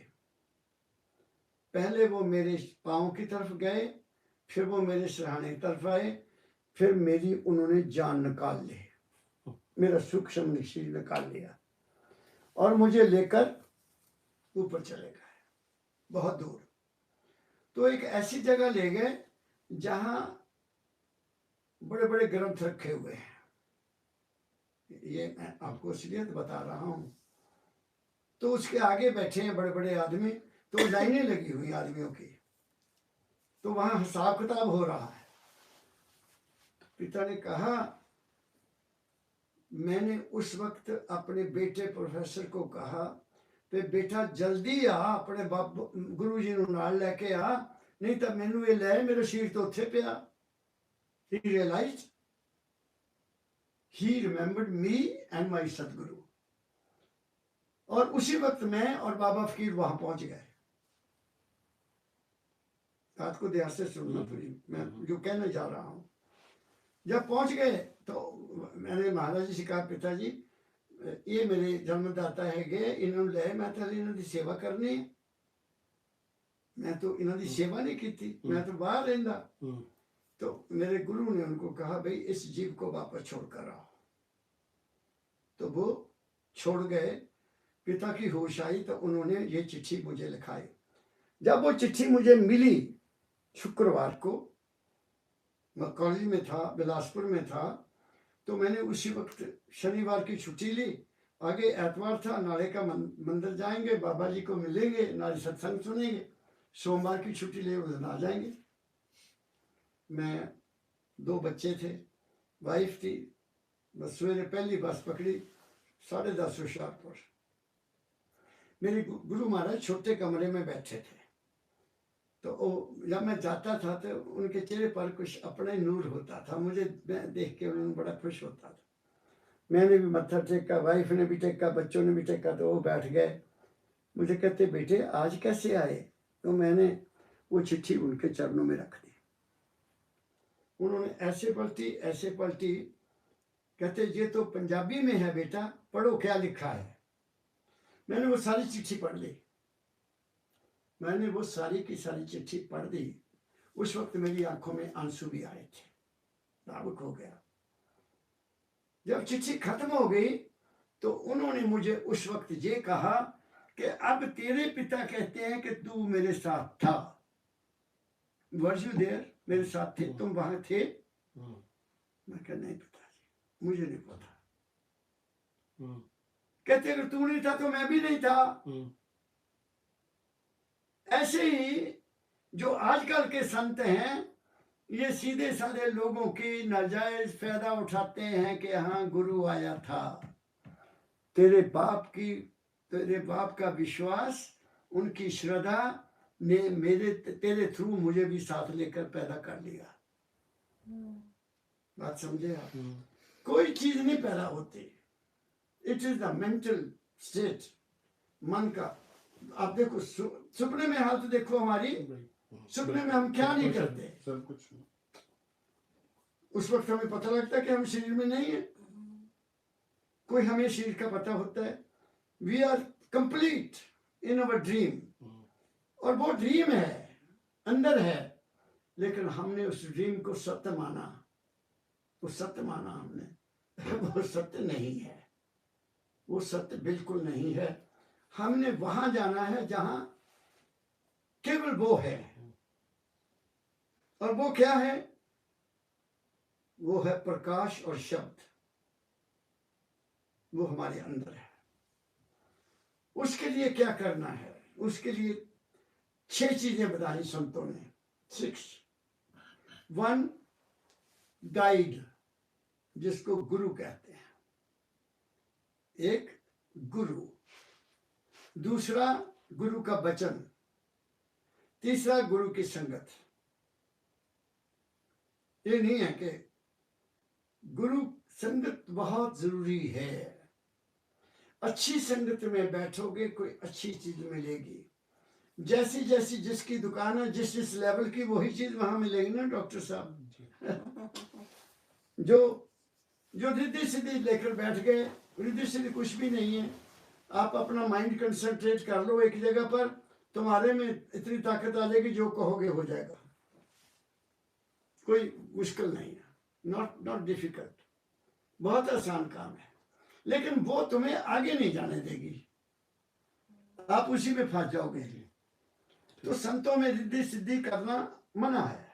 रिद्धि सिद्धि नहीं करनी कि दो जी मैं ये कर दिया, मैंने वो कर दिया, वो नहीं, वो अलाउड नहीं है संत मत में। संत मत में भला करो, अच्छा विचार दो, नेकी काम करो, सत्य बोलो, झूठ नहीं बोलना। क्योंकि संतों ने लिख दिया, सच बराबर तप नहीं, झूठ बराबर पाप। सच बराबर तप नहीं, झूठ बराबर ताप। जाके हृदय सांच है, ताके हृदय आप, जाके हृदय झूठ है, ताके हृदय पाप। मेरे साथ किसी का ऐसा मुकाबला हुआ जो इस एक शब्द के कहने के बाद दौड़ गया, मेरे सामने नहीं आया। मेरी बात समझे? तो वो क्या है? गुरु, जैसे सनातन धर्म ने तो आवाज दी है, गुरुर ब्रह्मा गुरुर विष्णु गुरुर देवो महेश्वरा गुरु साक्षात परब्रह्म तस्मै श्री गुरुवे नमः। वो है। फिर उसकी 4 चीजें बता दी आगे, उसको क्या करना तुमने? गुरु वाक्य मूल मंत्रम, गुरु ने जो बात कह दी उसके पीछे चलो। जिस दिन मेरे गुरु ने मुझे ये कहा कि बच्चा आपने कोई किताब नहीं पढ़ना, मन की किताब पढ़ना, मैंने किताबें बंद करके रख दी। हाँ, अगर पढ़ना पड़े तो उनकी बाणी पढ़ता हूँ, या दादा गुरु की बाणी पढ़ता हूँ, या कबीर को पढ़ लेता हूँ, ताकि मन विचलित ना हो। डॉक्टर अमित जानते मैं ऊपर बिजी रहता हूँ। I keep my self busy, ताकि मन बेला छड़िया नहीं तेरे दौड़ना, ये दौड़ेगा। इसलिए वर्क इज वर्शिप। जो भी काम तुम्हें कुदरत ने दिया उसको ऐसे करो कि तुम मालिक की पूजा कर रहे हो। कोई भी काम करते हो, कल्याण हो जाएगा। जिसने काम में अपना दिल लगा दिया, वो जब अंदर बैठेगा तो अंदर भी उसका दिल लग जाएगा। जिसका बाहर मन नहीं लगा तो अंदर कैसे लगेगा? जिसने बाहर प्यार नहीं किया, अंदर प्यार नहीं कर सकेगा। This is practical life. दुनिया का प्यार जो है, ये थोड़ा स्वार्थ का प्यार है। प्यार स्वार्थ है। माँ का बच्चे के साथ प्यार, बाप के साथ है ना स्वार्थ, कोई ना कोई तो स्वार्थ है ना। बड़ा होगा मेरी सेवा करेगा, लायक बनेगा तो नाम काम करेगा। है प्रेम में स्वार्थ नहीं है, प्रेम में देना होता है। जिन प्रेम कियो तिन ही प्रभु पायो, जिन प्रेम कियो तिन ही प्रभु पायो। और एक संत ने तो जहां तक किया, जो तुहे प्रेम खेडन का चाहो, सिर धर तली गली मेरी आओ। सिर धर तली ਇਹਦਾ ਮੈਂ ਲੈ ਨਹੀਂ, ਮੈਂ ਸਿਰ ਕੱਟ ਕੇ ਇੱਥੇ ਰੱਖ ਕੇ ਲੈ ਕੇ ਆ, सारा दिमाग चो गलना कट के आ जा मेरे को। सिर में से जो तेरे अंदर है वो निकाल दे, फिर आ जा, फिर वैक्यूम हो जाएगा, मैं भर देगा। मेरी बात समझे? तो तीन चीजें हैं, गुरु का वाक्य, और फिर उस वाक्य पर फिर करना इसी की करना है। गुरु वाक्य मूल मंत्रम ध्यान मूलम गुरु मूर्ति। ध्यान में बहुत बड़ी ताकत है। ध्यान किसका करना? आपने भृंगी देखी? रक्षा भृंगी, भृंगी एक छोटा सा कीड़ा है पंजाब में, यहाँ तो होगा नहीं, जहाँ तो मक्खी भी है नहीं, यहाँ भृंगी कहाँ होगी? पंजाब में हर घर में आपको खिड़की के साथ बाहर किसी ऐसी जगह जो प्रोटेक्टेड हो, एक छोटा सा कीड़ा, पंख होते उसके, वो मिट्टी उठा के लाएगा, खास मिट्टी। वो पहले छोटा सा घर बनाएगा, छोटा सा मामूली सी जगह, फिर कोई कीड़ा लाकर उसमें रखेगा। अच्छा। कोई, वो उसको पता है कि कौन सा कीड़ा उठा के लाना उसने, हर कीड़े को नहीं उठाएगा, इतना सेंसिटिव जानवर है वो लाकर उसको उसमें रखकर फिर उसके पूरा मकान बना देगा गोल ऐसे, ऊपर छोटी सी जगह रख लेगा खाली, उसके ऊपर बैठकर फिर वो कुछ गाता है। शाम को जब भी बैठेगा बड़े कुछ आवाज निकालता है वो। किसी के पास ऐसा कोई सेंसिबल रिकॉर्डर आ जाए तो वो रिकॉर्ड भी की जा सकती है आवाज। वो कीड़ा जो अंदर था उसमें जान तो है, वो ध्यान करता है कि ये आवाज कहाँ से आ रही है, ये कौन सी चीज है जिसकी आवाज आ रही है। वो उस आवाज के पीछे चलता है, और आवाज के पीछे चलता चलता चलता वो फिर भृंगी बन जाता है। बात समझे? इस करके एक संतों ने कहा है कि संत कीड़े को भृंगी बना देते हैं, कौवे को हंस बना देते हैं, ऐसा उन्होंने कहा है। जिस वक्त उसके पंख निकल आते हैं, वो मैच्योर हो जाता है, वो जानवर चला जाता है और वो तोड़कर उसको बाहर निकलता है। उनकी जनरेशन ऐसे चलती है, वो भृंगी है। मैं कहना क्या चाहता हूं, ध्यान मूलम गुरु मूर्ति। जिस प्राणी का आप ध्यान करोगे, आपने उसको पूर्ण माना कि वो पूर्ण है, वो सब कुछ देने वाला है, उससे कुछ मांगने की जरूरत ही नहीं है, नथिंग। जब हम उस लेवल पर पहुंचेंगे, हमारी दुनिया संवर जाएगी। उसका प्रमाण मेरा अपना जीवन है, मेरा अपना जीवन है। मैं 18 साल की उम्र में अपने सतगुरु बाबा फकीर जी के चरणों में गया। मैंने डॉक्टर साहब कभी भी उनसे अपनी पर्सनल सवाल नहीं किया या मांगा, कुछ नहीं मांगा। हालांकि परिवार में बहुत चीजों की कमी थी। मैं तो my family was not very rich, जितना कमाते थे उतना खाते थे, गांव में मेहनत करते थे। मैं पढ़ता था, मैंने कभी भी नहीं कहा कि महाराज जी मुझे आज आशीर्वाद दे दो, मेरा कल पेपर है, नहीं, कुछ नहीं। मैंने कुछ भी नहीं मांगा। और अजीब गल ये है कि ना तो उन्होंने मुझे पूछा तू बेटा कहाँ से आता है, तेरे माता पिता क्या करते हैं, और ना मैंने बताया। हमारा एक अलग ही प्यार था, एक अलग ही प्यार था। इसलिए उन्होंने मुझे अपने चरणों में ले लिया कि इसको दुनिया की तो जरूरत ही नहीं है, वो तो पहले मिलेगी। और मुझे सब कुछ मिला। आपको मैं क्या कहूँ, जिस लड़के को 10वीं पढ़ने के लिए इसको साइकिल नहीं था, वो आज मैं क्या कहूँ आपको, अपनी सिफ्त क्या करूँ, मेरे बाबा जी कितनी कृपा है कि गुरु महाराज कितनी कृपा है कि मैं 5 साल के बाद गाड़ी बदल देता हूँ। 5 साल चलाता हूँ, बेच देता हूँ, फिर नहीं ले लेता हूँ। मांगता नहीं किसी से, मेरे को इतना पैसा दिया उसने। मैं बड़ी बात समझ गया। तो वो ध्यान मूलम, ध्यान में बहुत ताकत है। ध्यान मूलम गुरु मूर्ति, पूजा मूलम गुरु पदम। अब सवाल पैदा हो गया कि गुरु के ए पैर है जिन्हें पूजा करनी? नहीं, वो भी मैं बताता हूं। ध्यान मूलम गुरु मूर्ति, मोक्ष मूलम गुरु कृपा। गुरु कृपा क्या है? गुरु जब उसको बता देता है कि हु आर यू, हमें ज्ञान हो गया कि मैं बॉडी नहीं हूं। I am not the body, I am not the mind. जब हम सो जाते तो मन कहाँ होता है ही नहीं। जब हम भजन करते करते मन से आगे निकल जाते, मन है ही नहीं, उसको सुन कहते हैं। जब शीर सुन हो जाता है, मन सुन हो जाता है, महासुन में चल जाते हैं। मैं स्टेजेस अभी आपको बताऊंगा, अभी बताऊंगा मैं सारी स्टेजेस। तो फिर हमारा धर्म क्या हुआ, उसको कौन सा नाम मैं दूं? उसको संत मत कहा गया। संतों का मत, संतों का मत क्या है? ऐ इंसान, तू अपने आप को जान। To know God, know thy self. ईश्वर को जानना है तो अपने आप को जान ले। अब इसकी मिसाल आपको दे देता हूं। बाबा फकीर ने जो हमें समझाया, कहते बच्चों सुनो, पुराने जमाने में मिट्टी के बर्तन होते थे। डॉक्टर साहब आपने देखे? मिट्टी के। हमारी माताएं मिट्टी के बर्तन में दाल बनाती थी, सब्जी भी बनाती थी, सब मिट्टी में बनता था। आपने बेटे देखे होंगे, आपने नहीं देखी ना, हमें देखी है।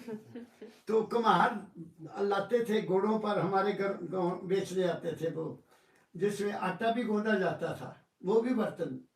जिसमें दूध उबाला जाता था, वो भी बर्तन। जिसमें दही जमाया जाता था, वो भी बर्तन।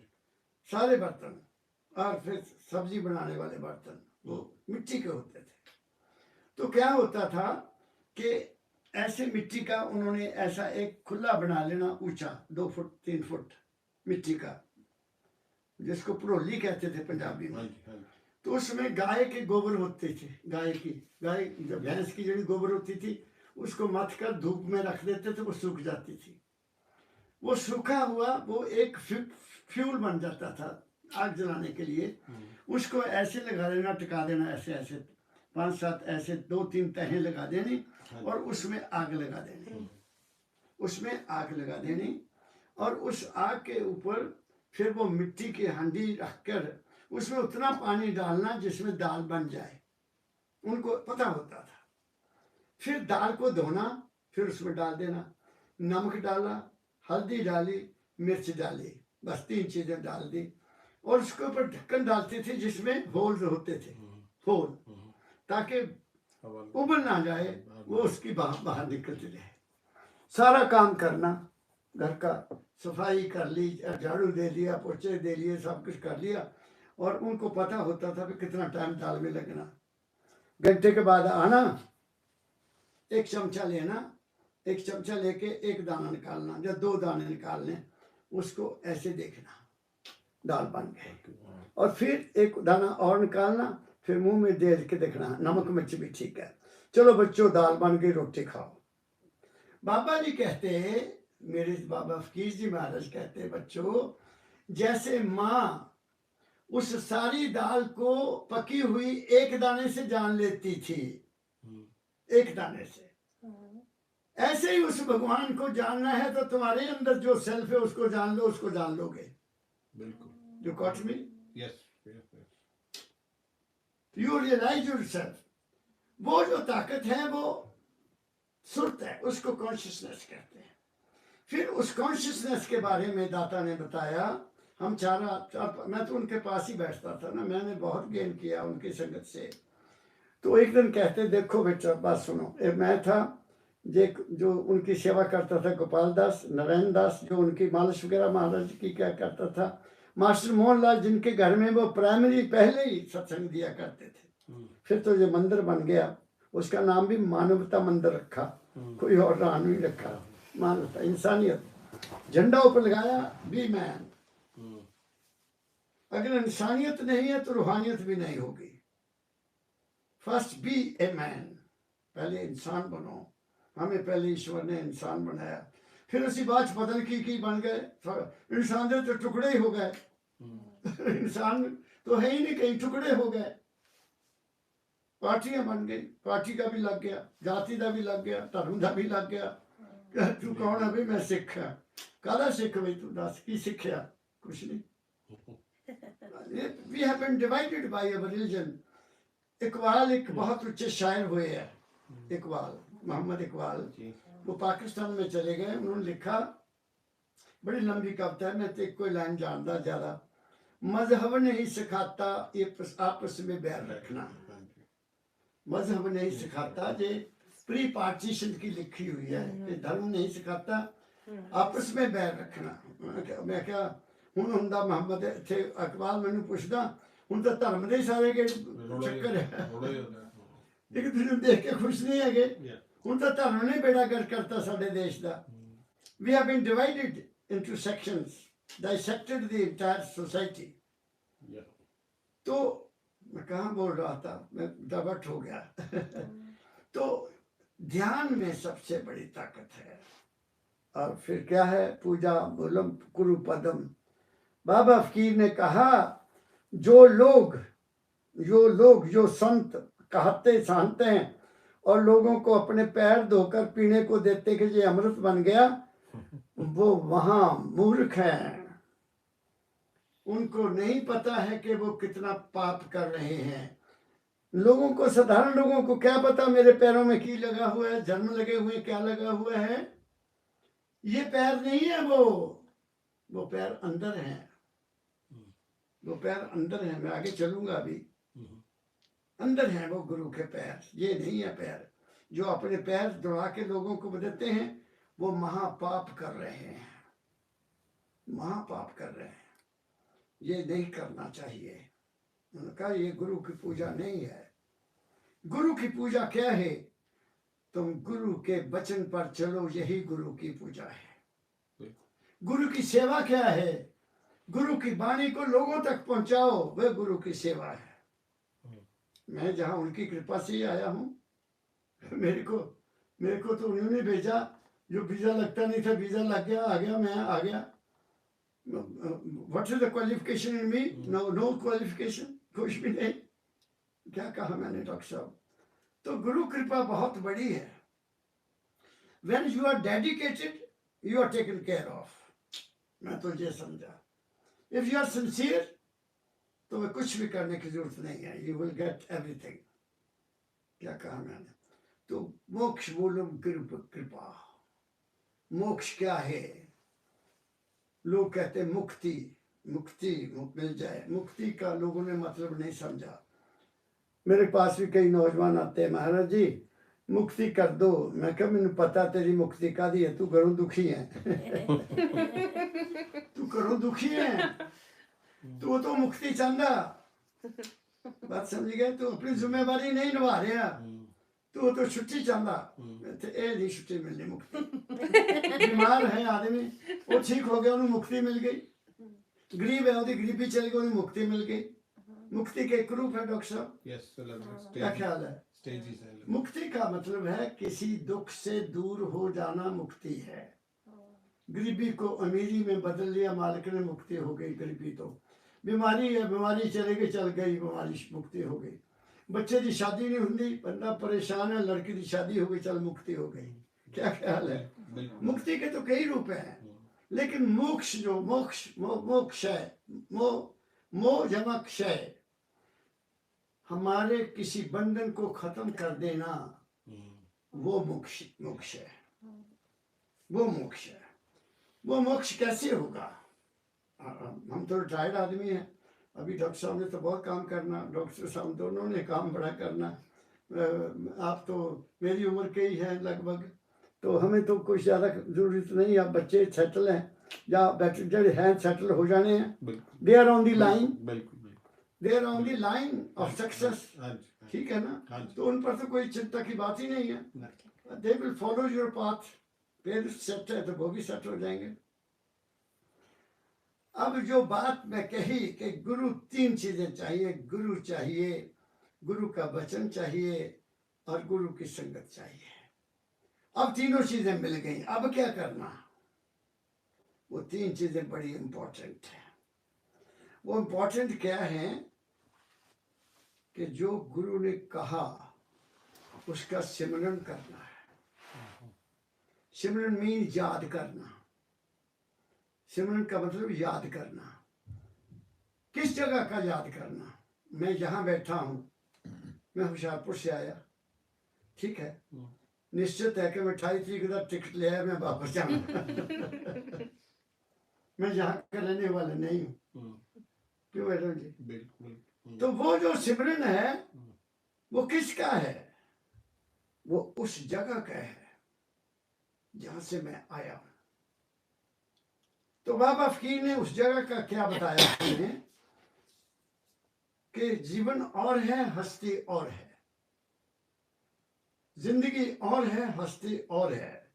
कैसे समझाया? कहते बच्चों, एक नौजवान लड़का जा रहा है सड़क पर, पीछे से गाड़ी आई, टक्कर मारी, उसकी टांग के ऊपर से निकल के टांग चूर चूर हो गई।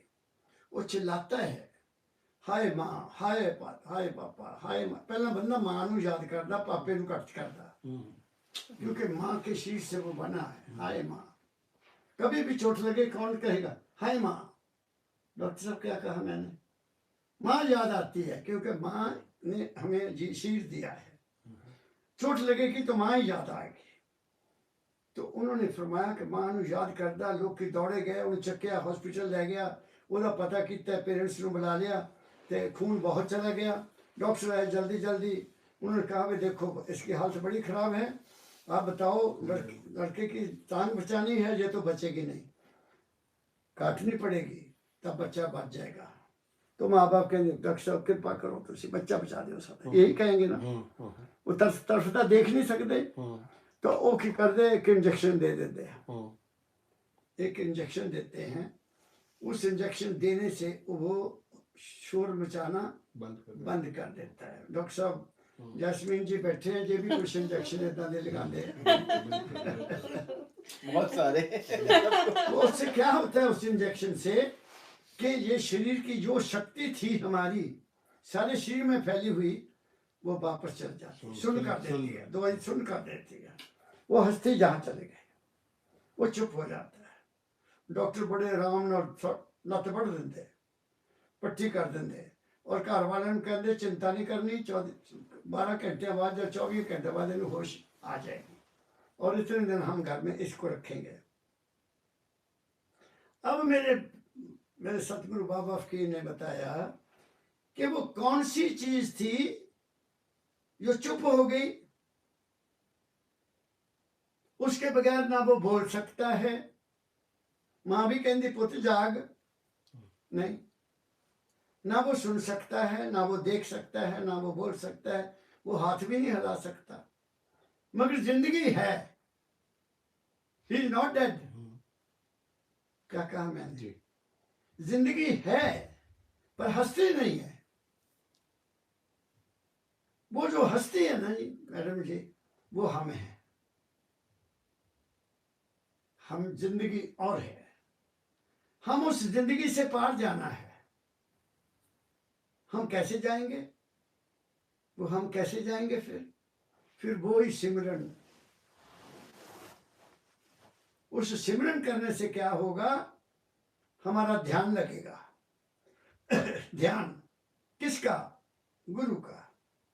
गुरु परफेक्ट है। गुरु सेल्फिश नहीं है कि मैनू आ दे दो, मेरा डेरा बना दो, मेरा वो कर दो, वो कर दो। नो, महाराज जी कहा करते थे, अगर कोई आदमी ये चाहे कि मानवता मंदिर में 2 कमरे बना के मेरा मुक्ति हो जाएगी, भूल जाओ, कमरे बना के मुक्ति नहीं होनी।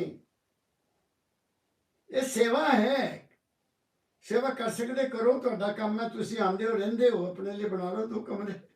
पर अब तो मानवता मंदिर जगह भी नहीं है, घर बनाता सब कुछ। आते हैं, हजारों लोग आते, ठहरने का इंतजाम पूरा है, कमरे नहीं बनाने। जो मैं कहता हूं वो मानो। दाता दयाल जी महाराज ने जब उनकी ड्यूटी लगाई मेरे दादा गुरु महाराज ने, तो उनके नाम 3 शब्द लिखे। तू तो आया नरदेही में धर फकीर का बेशा। तू तो आया नरदेही में धर फकीर का बेशा, दुखी जीव को अंग लगा के ले जा गुरु के देसा। दुखी जीव को 3 ताप से जीव दुखी है, निबल अबल अज्ञानी। ये निबल जिनकी शरीर शक्ति नहीं है, अबल जिनको कोई सहारा नहीं है, और अज्ञानी जिनको अपना ज्ञान नहीं है, उन तीनों को अपने साथ ला ले, उन तीनों को अपने साथ लगा ले। 3 ताप से जीव दुखी है, निबल अबल अज्ञानी, तेरा काम दया का भाई नामदान दे दाने। वो कहते थे मेरा सत्संग ही नामदान है, जो मैं कहता हूं उसको फॉलो कर लो बस, कोई करना चुगलियां नहीं पाने की लोड़, ये कहा करते थे। उसको फॉलो करो तुम्हें रियलिटी का पता लग जाएगा। तेरा रूप है अद्भुत अचरज। मेरे दाता के बारे में लिखा, वो बहुत हैंडसम थे, हैट रखते थे सिर पर और पूरे अंग्रेज लगते थे। सर्विस की उन्होंने फर्स्ट वर्ल्ड वार में भी, और फिर आज स्टेशन मास्टर को रिटायर हुए। तेरा रूप है अद्भुत अचरज, तेरी उत्तम देही, जग कल्याण जगत में आया परम दयाल स्नेही। ये कहा उन्होंने, तो मैं समझता हूं मेरे कल्याण के लिए आए थे। फिर करना क्या है? सिमरन, ध्यान। ध्यान जब ये आप करोगे कि ये जो रूप है ये मालिक के कुल का रूप है, तो क्या होगा? पहले नंबर पर हमारा मन स्थिर हो जाएगा, चंचलता खत्म हो जाएगी। दूसरे नंबर पर हमारे अंदर प्रकाश होगा और गुरु का रूप अंदर नजर आएगा। ये मैं स्टेजेस बताने लगा हूं आपको, जो चलने वाले हैं वहां प्रकाश आएगा, उससे विवेक पैदा होगा, और गुरु की मूर्ति आपको अंदर प्यार करने की दूर है, कहीं जाने की जरूरत नहीं, आंख बंद की दर्शन कर लिए, उसमें शक्ति मिलती है, उसमें विवेक जागता है, ये उनका कहना है। और वहां ओम शक्ति, ओम शब्द का उच्चारण होता है, ओम ओम, अंदर ओम ओम। जैसा जैसा हमारा शरीर है उसके मुताबिक आवाज आती है। ये जरूरी नहीं कि सबको ओम सुनाई दे ना, किसी को बम बम की सुना देगा कि वहां बम बम हो रही है, किसी को बादल की गर्ज सुनाई देगी। जैसी जैसी शरीर की नेचर है उसके मुताबिक हमें अंदर सुनाई देगा। और पहले स्टेज पर घंटे बजते हैं, घंटे शंख बजते पहले स्टेज पर। अब बताइए, तो हमें शंख बजाने की जरूरत है? नहीं, यहाँ प्रकाश भी होता है, थोड़ा प्रकाश भी होता है, यहाँ ज्योति जलती है। और ये बात हमारा गायत्री मंत्र कहता है, ओम भूर्भुवः स्वः जा महाजन पता। मुझे गायत्री मंत्र पूरा नहीं आता, मैं स्टेजेस महाजनातपा। ओम भूर्भुवः स्वः महाजनातपा। सत्यम सत्यम। शरीर, मानसिक और आत्मिक 3 स्टेज से आगे जाओ, अंदर प्रकाश है, और उस प्रकाश को अपने जीवन का मार्गदर्शक बनाओ, ये गायत्री मंत्र कहता है। हम नहीं चलते अब जी। वो क्या जमाना, प्रोत होते थे, आते थे हर गांव में 4-4 गांव का एक प्रोत होता था, सफेद कपड़े पाए हुआ, तिलक लगा हुआ है, और आगे बच्चा पैदा हुआ, पंडित जी नामकरण कर दो, फिर उसका मुंडन संस्कार करना, फिर उसकी आगे जो भी कारोबार होता सारा। 16 संस्कार कहाँ है अब? 16 संस्कार एक भी नहीं रहा। इस करके ऐसी भ्रष्ट हो गए हम अपने धर्म को, सनातन को भूलकर भ्रष्ट हो गए। लेकिन ये नए संत आए, इन्होंने सहारा दिया और बता दिया कि ये है सनातन धर्म, ये संत मत दोनों एक हैं। गरुड़ पुराण सनातन धर्म की सबसे आखिरी किताब है, गरुड़ पुराण, जो मरने के बाद आदमी का जब क्रियाकर्म होते हैं फिर उसको पढ़ते हैं, ये तो आपको पता है। उसमें लिखा है, मरने वाले को पंडित कह रहा है कि अब तू शरीर नहीं है, अब तू मन नहीं है, अब तू आत्मा भी नहीं है, तू प्रकाश और शब्द रूप है, अपने घर वापस चल जा, ये कहता है। लेकिन दुनिया कहने में ही विश्वास रखती है, अपने अंदर से नहीं कोशिश करती। तो ये दो से जो तीसरे स्वर कहते सुन, सुन में शरीर सुन हो जाता है, आपको शरीर भूल जाएगा, शरीर भूल जाएगा। लेकिन थोड़ा सहारा लेकर बैठना पड़ता है, थोड़ा सहारा, ताकि शरीर डामाडोल होगा ना तो उसको सहारा बैठा हो। जैसे मैं बैठा हूँ, मैंने यही चौकड़ी लगा ली और मेरे को सहारा है, मैं यही लगा लूंगा। अब मेरी बात समझो। फिर आगे आती महासुन की स्टेज। महासुन में मन भी चुप हो जाता है, मन भी नहीं रहता। जब मन चुप होने लगता है तो आदमी डर जाता है कि मैं मर चल गया, क्योंकि वो चेन टूट जाती है ना, ख्यालों की चेन टूट जाती है। ख्याल में आदमी मरता है, ख्याल ही मारता है आदमी को, और क्या है। ख्याल बंद होने लगा, बंदा उठ जाता। मेरा तजुर्बा है। जब मैं पहली दफा महासुन में गया, मैं डर गया, ओह मुझे क्या हो गया, मेरे तो शरीर चल रहा थी। बट लेकिन फिर गुरु ने सहारा दिया, मेरी बात समझे। उसको कहते हैं महासुन। ये 3-4 स्टेजेस हो गई। फिर भंवर गुफा आती है, जहां हमारी आत्मा मन शरीर से आगे हो जाती है। वी गो टू दी आत्मिक स्टेज। उसके बारे में कहा है दाता दयाल जी महाराज ने, मैं शायद पहले शुरू किया था, फिर मैं हटे। ऐ मेरे प्यारे भाई देखो संभल के चलना, खोटे कर्म न करना, खोटी न बात कहना।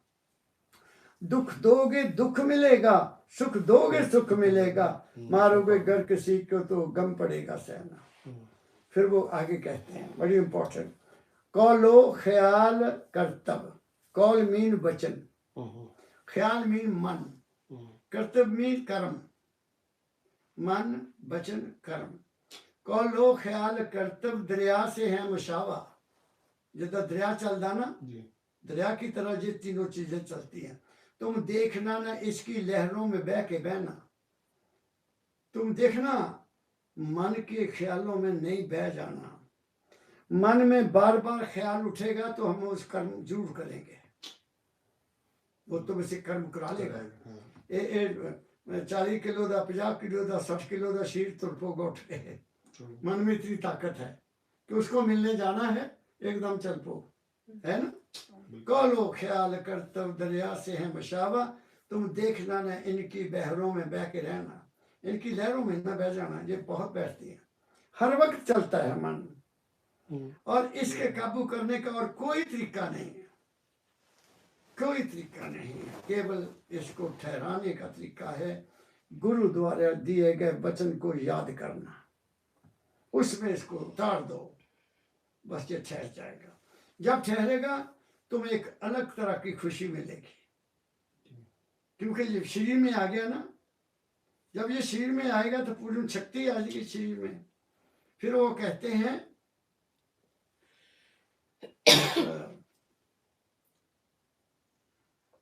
मन इंद्रियों पे भाई जब्त रखना तुम बराबर। कोई भी चीज, आंख कान मुंह, कोई भी चीज भी हमारे शरीर की, जब तक मन नहीं चलेगा वहां काम नहीं बनेगा। अब मैं काम कर रहा, मैं पढ़ रहा हूँ ना, मैं पढ़ रहा हूँ अपने मजे से, या मैं पढ़ रहा हूँ, मेरा मन इधर लगा हुआ है। कोई आ जाता, भाई ओ भाई साहब इतों फलां बंदा नंगया कि नहीं नंगया, मैं कहूँगा जी मैं तो ध्यान नहीं किया, क्योंकि मेरा ध्यान मेरी किताब में है, मेरी आंख इसमें है। तो ध्यान जो है, ध्यान से क्या होता है कि मन एक जगह ठहर जाता है। मन इंद्रियों पे भाई जब्त रखना तुम बराबर। इन्हां अखां नूं संभाल के रखना, ਕੰਨ ਨੂੰ भी संभालना तो बोलने ਨੂੰ भी संभालना। इन्नी गल है, इससे ही तुम्हारा जीवन बदल जाएगा। क्या कहा मैंने? मैं डॉक्टर साहब कभी बाजार में गया, मैं आपको अपनी हादसे की बात बताता हूँ। मैं धर्मशाला में था, धर्मशाला गवर्नमेंट कॉलेज पहाड़ है, बड़ी अच्छी आबो हवा थे दी। ते मैं रोटी मेरी वाइफ ने थी, तो तो स्टोव होते थे पंप वाले, देखे होंगे वो, हाँ जी उस पर रोटी बनाते थे, उसमें पिन लगती थी, पिन ऐसे साफ करने के लिए, और पिन टूट गई, रह गई रोटी बिच्चे। मैं क्या हूं की करा, बंद किया कहाँ, तो बाजार गया पिन ले, वो काफी दूर 1.5 किलोमीटर ऊपर दुकान पहाड़ पे, दवा दव गया जाके पिन ली, तब मैं वापस आ रहा, शाम हो गई। तब मेरे सीनियर प्रोफेसर, बहुत सीनियर, काफी सीनियर मेरे से, वो थल्ले ऊपर ਨੂੰ जा रहे, वो ऊपर ਨੂੰ जा रहे, वो मैंने देखा, वो कमल दिया बच्चा कितने मुंह चकी जाना, मैं तो सियाने सी ना, शुक्र बहुत करते सी, बहुत शुक्र करते सी, वो तू कितने मुंह चकी जाना, वो तेरे वर्गे मुंडे तक ऐसे सैरा करते, कुड़ियां देखते फिरते, तू कितने तुरे। मैं कहा सर मैनू किसी का कोई मतलब नहीं, मैं तो एक पिन लैन गया सी, रोटी नहीं सी बननी, भुखे मरना। मेरी बात समझ गए। I have never gone to bazaar, मैं कितने नहीं जाता। कल मैनू ले गए उत्थे दिखाने साहब, कोई इतने कि जिते बतखा बहुत ज्यादा है गया, पता नहीं केड़ी जगह है, तो मैं क्या कहते कॉफी पीनी, चाह पीनी, मैं क्या तुम गड्डी च बैठो, घर चल के पीवांगे, मैं नहीं पीनी इतने चाह। मैंने क्या देखना उसका, मेरी बात समझ। कल बहाने नाल ही ले गए, मेरे को घूमना नहीं पसंद करता, दिखावा था ना मन इंद्रियों पे भाई जब्त रखना तुम बराबर, जाबत जाबत बने रहोगे, खुशहाल होके जीना, जज्बा पैदा हो गया, जाबत बने रहोगे, खुशहाल होके जीना। ਜਿਹੜਾ ਬੰਦਾ ਆਪਣੇ ਆਪ 'ਚ ਰਹਿੰਦਾ ਉਹ ਬੜਾ ਮਸਤੀ 'ਚ ਰਹਿੰਦਾ, सही गल, ਉਹਨੂੰ कोई दुनिया की परवाह नहीं है, ठीक है। फिर आखिर में कह दिया अपनी नशस्त रखना तुम आत्मा पे हरदम, नशस्त जानते निशाना, अपनी नशस्त रखना तुम आत्मा पे हरदम, आत्म स्वरूप बनकर संसार में विचरना, मन स्वरूप नहीं, मन मेरा तेरा नहीं, आत्म स्वरूप बनकर। आत्मा सब में एक ही है, we are sisters and brothers, सब में एक है, आत्मा दो नहीं है क्या, सब में एक ही प्रकाश है, एक ही प्रकाश है सब में, और एक ही हस्ती है। एक बात और कह देता हूँ, हमारी दो आंखें डॉक्टर साहब, नाक भी दो, कान भी दो, जुबान एक, मैं यहाँ बैठा हूँ, आप भी मुझे इसी रूप में देख रहे हैं ना, तुसी भी मैनू यही देख रहे हैं, कोई डिफरेंस तो नहीं है। ਤੁਹਾਨੂੰ ਜੈਸਮੀਨ ਨੂੰ ਵੀ ਮੈਂ ਇਹੀ ਨਜ਼ਰ ਆ ਰਿਹਾ, ਡਾਕਟਰ ਸਾਹਿਬ ਨੂੰ ਵੀ ਇਹੀ ਨਜ਼ਰ ਆ ਰਿਹਾ, ਤੁਹਾਨੂੰ ਵੀ ਇਹੀ ਨਜ਼ਰ ਆ ਰਿਹਾ, ਕੋਈ ਦੇਖਣ 'ਚ ਫਰਕ ਹੈ? ਮੈਨੂੰ 1000 ਆਦਮੀ ਦੇਖੇਗਾ तो यही नजर आना ना, ਇਹਦਾ मतलब आंखों में कोई विरोध नहीं है, आंखों में, हमारी आंखों में देखने में कोई विरोध नहीं है, सबकी आंखें एक ही हैं। मैं बोल रहा हूँ, ये नहीं कि डॉक्टर साहब नीचे बैठे इनको और सुन रहा है, आपको और सुन रहा है, आपको और सुन रहा है, आपको और सुन, सभी सेम, सुनना भी एक ही है, सुनना भी एक ही है। रसना में नमक मैं खाऊं या मुसलमान खाए या सरदार खाए या ईसाई खाए, नमक नमक ही है, मीठा मीठा ही है, मिर्च मिर्च ही है। तो बताओ फिर हम में फर्क कैसे हुआ? मन नो, है ना, कोई फर्क नहीं है। मन का फर्क, मुझको भी मीठा मीठा लगेगा, आपको भी मीठा मीठा लगेगा, डॉक्टर साहब को भी लगेगा, नमक उनको भी सबको वही लगेगा। तो हम कहाँ डिफरेंस हैं? We are only different in mind. yes, We are different only in mind. इस माइंड जिस दिन माइंड साफ हो गया, उस दिन यू आर मोक्ष, तो मोक्ष, वहां बंधन है ही नहीं, वहां बंधन कहा। जब 5वीं स्टेज में आप गए, तुम आत्म स्वरूप हो गए, और वहां से गुरु की कृपा होगी, तुम शब्द में भी चल जाओगे तो प्रकाश में भी चल जाओगे। Where there is no death, शरीर की डेथ है, मन की डेथ है, और ये तो होगी, मन जाएगा। जब गुरु का साथ मिल गया कि ये this thought is not everlasting, ये विचार सदा रहने वाला नहीं है। जो रूप में देखता हूँ अपने अंदर वो भी सदा रहने वाला नहीं है। This is what prove. बाबा फकीर ने मुझे बता दिया जब पिता का मैं उनको चिट्ठी पढ़ के सुनाई, बता तू वहां था? नो। तो कहते मैं भी नहीं था।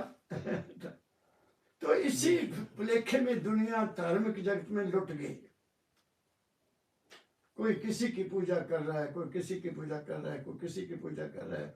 मैं कहता हूं करो, लेकिन एक की करो, दो की मत करो। दुविधा में कुछ भी नहीं है, दुविधा में कुछ भी नहीं है, एक की करो। कबीर साहब का शब्द सुना दे ले। कबीर साहब जिंदगी का एक राज बताते हैं। 90 मिनट्स हो गए। ये मेरे प्यारे भाई, देखो संभल के चलना, मेरे को भेजा। कबीर कहता है जी जी, अरे मन धीरज काहे ना धरे। साडा मन धीरज नहीं धरता, तो मन को कहते धैर्य में रखो। स्वामी जी महाराज कह गए हैं धीरज धरो, करो विश्वासा, सतगुरु करेंगे पूर्ण आशा। अब मैं साथ एक बात और कह देता हूँ। सतगुरु क्या है? बाहर के गुरु की ड्यूटी है कि वो तुम्हें सतगुरु से मिला दे। बाहर के गुरु की ड्यूटी ये है कि वो आपको सतगुरु से मिला दे। सतगुरु क्या है? प्रकाश और शब्द, और जो प्रकाश है वो गुरु के चरण है, और जो शब्द है वो गुरु का रूप है, अंदर है। जब वहां हम पहुंच गए फिर गुरु की सेवा और कुछ नहीं। लेकिन वहां तक जाता कौन है? दुनिया तो मन के चक्कर में है। लेकिन मेरी ड्यूटी है कि मैं ये बात खोल दूं कि बाहर कुछ नहीं भाई, आंखें बंद करो, सिर्फ ये जानो मैं कौन हूं, और कुछ ना करो। मैं कौन हूं, मैं कहां से आया? इस सवाल का जवाब आपको अंदर अपने आप मिल जाएगा। हाँ सुना दो। अरे मन धीरज काहे ना धरे। थोड़ा जोर ना। अरे मन धीरज काहे ना धरे। कबीर साहब, मेरा ख्याल है कबीर साहब के मन ने भी धैर्य ने किया होगा, तभी लिखा ना। अरे मन धीरज काहे ना धरे। क्यों? आगे। शुभ और अशुभ कर्म पूर्व ले, रत्ती करे ना बढ़े, घटे ना बढ़े। वो कहते हैं अच्छे और बुरे कर्म। हमारा जन्म क्यों हुआ? हमारा जन्म हुआ क्यों? मैं अपने लेवल की बात करता हूं। पिछले जन्म में कोई वासना रह गई, कोई वासना रह गई, वो वासना मुझे खींच कर लाई। वासना मुझे खींच कर लाई। मरते समय मेरे अंदर वासना रह गई कि हो मैंने ये नहीं किया। हो सकता है, मैं अनुभव करता हूँ, हो सकता है कि पिछले जन्म में भी मेरे कोई गुरु जरूर होंगे जिन्होंने मुझे रास्ता तो बता दिया था, लेकिन वो रास्ता कंप्लीट नहीं हुआ, तो मुझे दोबारा आना पड़ा, फिर गुरु मिल गया। तो वासना। तो वो कहते हैं कबीर साहब कि जो को भी घटना हमारे जीवन में घटती है वो हमारे पूर्व जन्म के हैं। कबीर साहब लिखते हैं कुछ कर्म, कुछ कर्मगत, कुछ पूर्व ले लेख। कुछ करनी जो हम कर रहे हैं, जो किया है, कुछ करनी, कुछ कर्मगत जो अब कर रहे हैं। अब कर्मगत, खाने में भी कर्मगत है, खाना भी कर्म है। कोई ज्यादा ऐसी चीज खा ली जिन्हें पेट खराब कर देता तो वो भी कर्म ही किया ना। मैंने गलत किया, गलत खाया, गलत संगत में गया, मेरे बुरे कर्म है तो मैं गलत संगत में गया। वो कहते हैं पूर्व लेख, कुछ करनी, कुछ कर्मगत, कुछ पूर्व ले लेख। देखो भाग कबीर का लख किसे बया लेख। कहते कबीर का भाग देखो सारा मिटाता मैं देता, मेरा खाली होके चल गया, कोई पुराना कर्म नहीं नाल लेके चल गया। ये कहता हुआ कबीर साहब आगे। होनहार होवे पुन सोई, पुन सोई चिंता काहे करे। कहते जो होना है वो हमारे कर्मों के अनुसार होना है, तू काहे की चिंता करता है? कोई चिंता करने की जरूरत नहीं है। फरीद ने भी इसीलिए कह दिया, फरीद बाबा ने भी इसलिए किया, फिक्र जगत को खा गया, फिक्र में चिंता, फिक्र जगत को खा गया, फिक्र जगत का पीर, जिसने खाया फिक्र को ताका नाम फकीर। संत नहीं चिंता करते हैं, लेकिन संत वो कहाँ के संत हो जो गुरु है जो डेरे बनाई जा रहे हैं, तो अभी बन जाए अभी बन जाए तो उन्हें चिंता रहती है। मेरी बात समझ गए आप? तो संत को कुछ नहीं चाहिए, वो उसकी मौज में रहता है, वो नहीं परवाह करता किसी चीज की। पशु पंछी जीव कीट पतंगा सबकी सुध करे। अब वो कहते हैं कि इस दुनिया में कोई चीज ऐसी नहीं जो भूखी मरती हो। पशु पक्षी जीव पतंगा सबका वो ख्याल कर रहा है। अजगर जो है, अजगर वो चलता नहीं है, खाता उसका भोजन खुद पहुंच जाता है। अजगर के बारे में संतों ने कहा कि वो चलता नहीं है, एक ही जगह रहता है, वो बड़ा भारी होता है ना, तो जो भी कुछ सामने आता है वो सांस खींचता है, खींच लेता है, उसको भी वहां मिल जाता है। ऐसे वो कोई कर्म नहीं करते। कुछ जानवर ऐसे वो कर्म नहीं कोई भी करते, वो अपना कर्म भोग रहे हैं। कर्म केवल इंसान कर सकता है, और कर्म भी 3 प्रकार का, वही सुन लो, मैं अभी बता देता हूँ। एक है कथनी, 1.5 घंटा हो गया ऑलरेडी वैसे बोल रहे हैं। पर मैनू ये तक चक्कर है ना, मैनू नहीं पता लगता कितना टाइम ठहर ला, वो ठहर ला 10 घंटा। Are you tired? नहीं, आई एम नॉट टायर्ड लगे तो Then 10 be तक। silent. आपकी बात करें। लेता तारी तोड़ देती है मेरी तो। Sorry. नहीं, तीन तरह की कर्म होती है। एक है कथनी, हाँ जी, एक है कथनी, केवल कथा करना, अपना कुछ नहीं। महाभारत ले लिया ओदी कथा, रामायण ले लिया ओदी कथा, या और कुछ ले लिया ओदी कथा। बुरा तो नहीं मानोगे? नहीं, श्री कृष्ण भगवान ने गीता के वचन युद्ध में अकेले अर्जुन को कहे, ठीक? अर्जुन को बहुत समझाया, उसके पल्ले कुछ नहीं पड़ा। फिर उसको विराट रूप भी दिखा दिया कि तू मेरी मान ले, मैं ही सब कुछ है, तू कर्म कर। ज्ञान तेरी समझ नहीं आ रहा, तेनू ज्ञान भी दसता मैं, तू कर्म कर, तू वो भी नहीं करता। अच्छा तो चल अपने आप मेरे ते छड़ दे। ये 3 बातें हैं उसमें, 3 बातें हैं। अब सवाल ये पैदा हुआ मेरे जैसे आदमी के दिमाग में कि भगवान कृष्ण ने स्वयं साक्षात रूप में अर्जुन को सारा ज्ञान दिया, लेकिन क्या अर्जुन का मोक्ष हुआ? नहीं हुआ। उसके भाई द्रौपदी सब गए नरक में, लिखा है ना। तो क्या गीता के 2 पाठ करके जब 4 श्लोक पढ़ के मैं पार हो जाऊंगा? नहीं होगा, नहीं हो सकता। युधिष्ठिर जिसको धर्मराज कहते थे, धर्मराज ने कृष्ण के कहने पर युद्ध में केवल एक लाइन कही कि तुम ये कह दो अश्वत्थामा मरा, और नगाड़े बजा दिए। न जाना न राजा कुंजरा, मैनू नहीं पता, उसने नगाड़े बज गए। अश्वत्थामा उसको द्रोणाचार्य का पुत्र सा हो, जिद्दां ही उन्हें पता लगा कि मेरा अश्वत्थामा मर गया, ਉਹਦੇ ਪੁੱਤ ਦਾ ਨਾਮ अश्वत्थामा था, ਉਹਨੇ बाण छड़ ਦਿੱਤੇ, हौसला छट गया, एंड ही वाज किल्ड, मारा गया।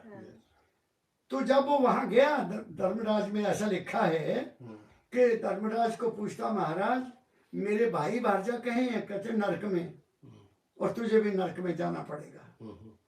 क्यों? तूने झूठ बोला। तो हम क्या करते हैं?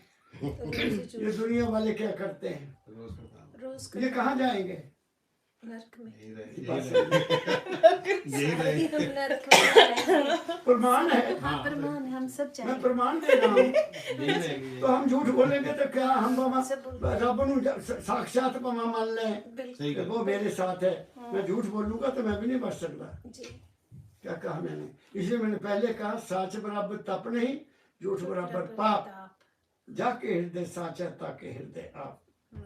अब ये कहते हैं कर्म तीन तरह गर्भवास में हाँ गर्भवास में खबर ले हाँ कहते हैं बाहर कबीर साहब कहते हो बंदे गल सुन तू सियाना हो जा, गर्भवास में खबर लेते है बाहर क्यों विसरे? हाँ जो तू मां दी गर्भ सिगा तो तेरी दस कौन सेवा करदा सी? तेनू कादी चिंता? बिल्कुल सेवा ओए उत्थे नहीं तेनू उन्होंने छड्डिया, उत्थे तेनू हर चीज दिती तो तू बाहर क्यों एवं हाई चिंता करी जाना एवं? अरे मन धीरज काहे ना डरे, गर्भवास में खबर लेता है बाहर क्यों विसरे? तू बाहर क्यों विसरदा भाई? उन्होंने रख है वो है लेकिन है क्या? वो है क्या? उसको बताना बड़ा मुश्किल है, लेकिन वो है। वो अनुभव, उसका अनुभव करना है कि मैं उसकी अंश हूँ, वो मेरा है। दिस फेथ, ये फेथ हमें ऊपर ले के जाएगी। और कुछ आगे पढ़ो। मात पिता सुत संपत्ति द्वारा मोह के ज्वाला जरे। वो कहते हैं जितना ये सारा सिलसिला बाहर का है ये मोह का है। मोह किसी चीज ना, अगर वो चीज नहीं मिली जिन्ना तो मोह तो क्रोध आएगा। पक्की बात। पर मोह दे नाल फिर की हुंदा? लोभ और भी मिल जाए। ये काम क्रोध लोभ मोह और क्या है? क्या कुछ भी नहीं। हमारी जिंदगी की रहनी है, इनको बदल दो, कामनाओं को कम करो, क्रोध खत्म हो जाएगा। क्रोध तभी आएगा जब ਤੁਹਾਡੇ मन की इच्छा नहीं पूरी होंगी। और असी क्या ठेका लिया कि साड़ी हर इच्छा पूरी हो जाएगी? डॉक्टर साहब ये नहीं पॉसिबल, ये पॉसिबल नहीं है। क्यों नहीं? कि आपकी हर इच्छा पूरी हो, कुछ तो नहीं चलेगा, गुस्सा पे हर दूंगा। क्या कहा मैंने? क्रोध लोभ, लोभ किस चीज का करना? संत कहते संतोष कर ला, जो तेरे को मिला उसी में शुक्र कर ला, तेरा संतोष हो जाएगा। मोह, मोह क्या है? मेरा ही है ये सब कुछ। मोह में मेरा है, मेरा क्या? मेरा मुझ में कुछ नहीं, जो कुछ है तो तेरा, तेरा तुझको सौंपते क्या लागे। मैं घर में बैठा था, ऐसे बच्चे बात कर रहे हैं, तो मैं यही गल कही भी मेरा मुझ में कुछ नहीं। मेरी बहू रोटी बना रही सी कि बाहर आई, कहती डैडी जी इदा नहीं, हुण नहीं इदा, हुण तो संत कहंदे तेरा तुझ में कुछ नहीं,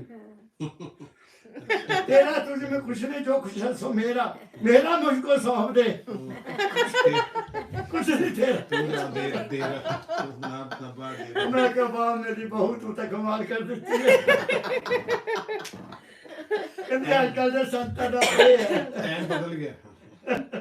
तो तीन तरह के कर्म जो है ना, तीन तरह के कर्म बता रहे थे आप। हाँ कि एक तो है हाँ, ये तीन तरह के कर्म। कथनी है, हाँ। एक है करनी। हाँ जी। करनी का एक है कर्म, कर्म करके हम अपने जीवन को गुजारते हैं। अच्छा जी। कर्म करने से हमारा सारा कर्म जो है ये हमें डॉक्टर बनाता है, इंजीनियर बनाता है, प्रोफेसर बनाता है, जो कुछ भी बनते हैं हम अपने कर्म से बनते हैं। कर्म। फिर है करनी। करनी क्या है? उसका कर्म से कोई संबंध नहीं है, वो करनी अंदर है। अंदर मैं कौन हूँ, कहाँ से आया, कहाँ, उसको कहते करनी। इसका कबीर ने कहा करनी करे सो मीत हमारा, कथनी करे सो नाती। करनी में जरा अंदर की कोशिश करता, रहनी रहे सो गुरु हमारा, रहनी रहे सो गुरु हमारा, हम रहनी के साथी। रहनी फिर आदमी जिससे पूरा ज्ञान हो जाता ये सारा, तो फिर वो रहनी में आ जाता है, वो फिर चिंता फिक्र नहीं करता, वो फिर सहज समाध बली, सहज समाध बली। वो जो खाता है वो भी कहता है ये मालिक तेनू ये तेरा प्रसाद है। सौन लगा कहंदा ले मैं दंडवत कर रहा, मैं हुण लम्मा पै गया तेरे अगे, यू आर माई मास्टर। चलन लगा मैं परिक्रमा कर रहा, कोई भी काम कर रहे हो मालिक की पूजा है, वर्क इज वर्शिप। वो इस तरीके चल जाता, उन्होंने कहते हैं रहनी। ठीक है डॉक्टर साहब। मंतु हसन से साहिब के मन तू हंसन ते साहिब के भटकत काहे फिरे। मन को कहा कि तू हंस था, तू तो कौआ बन गया थे आके, तू क्यों भटकता फिरदा।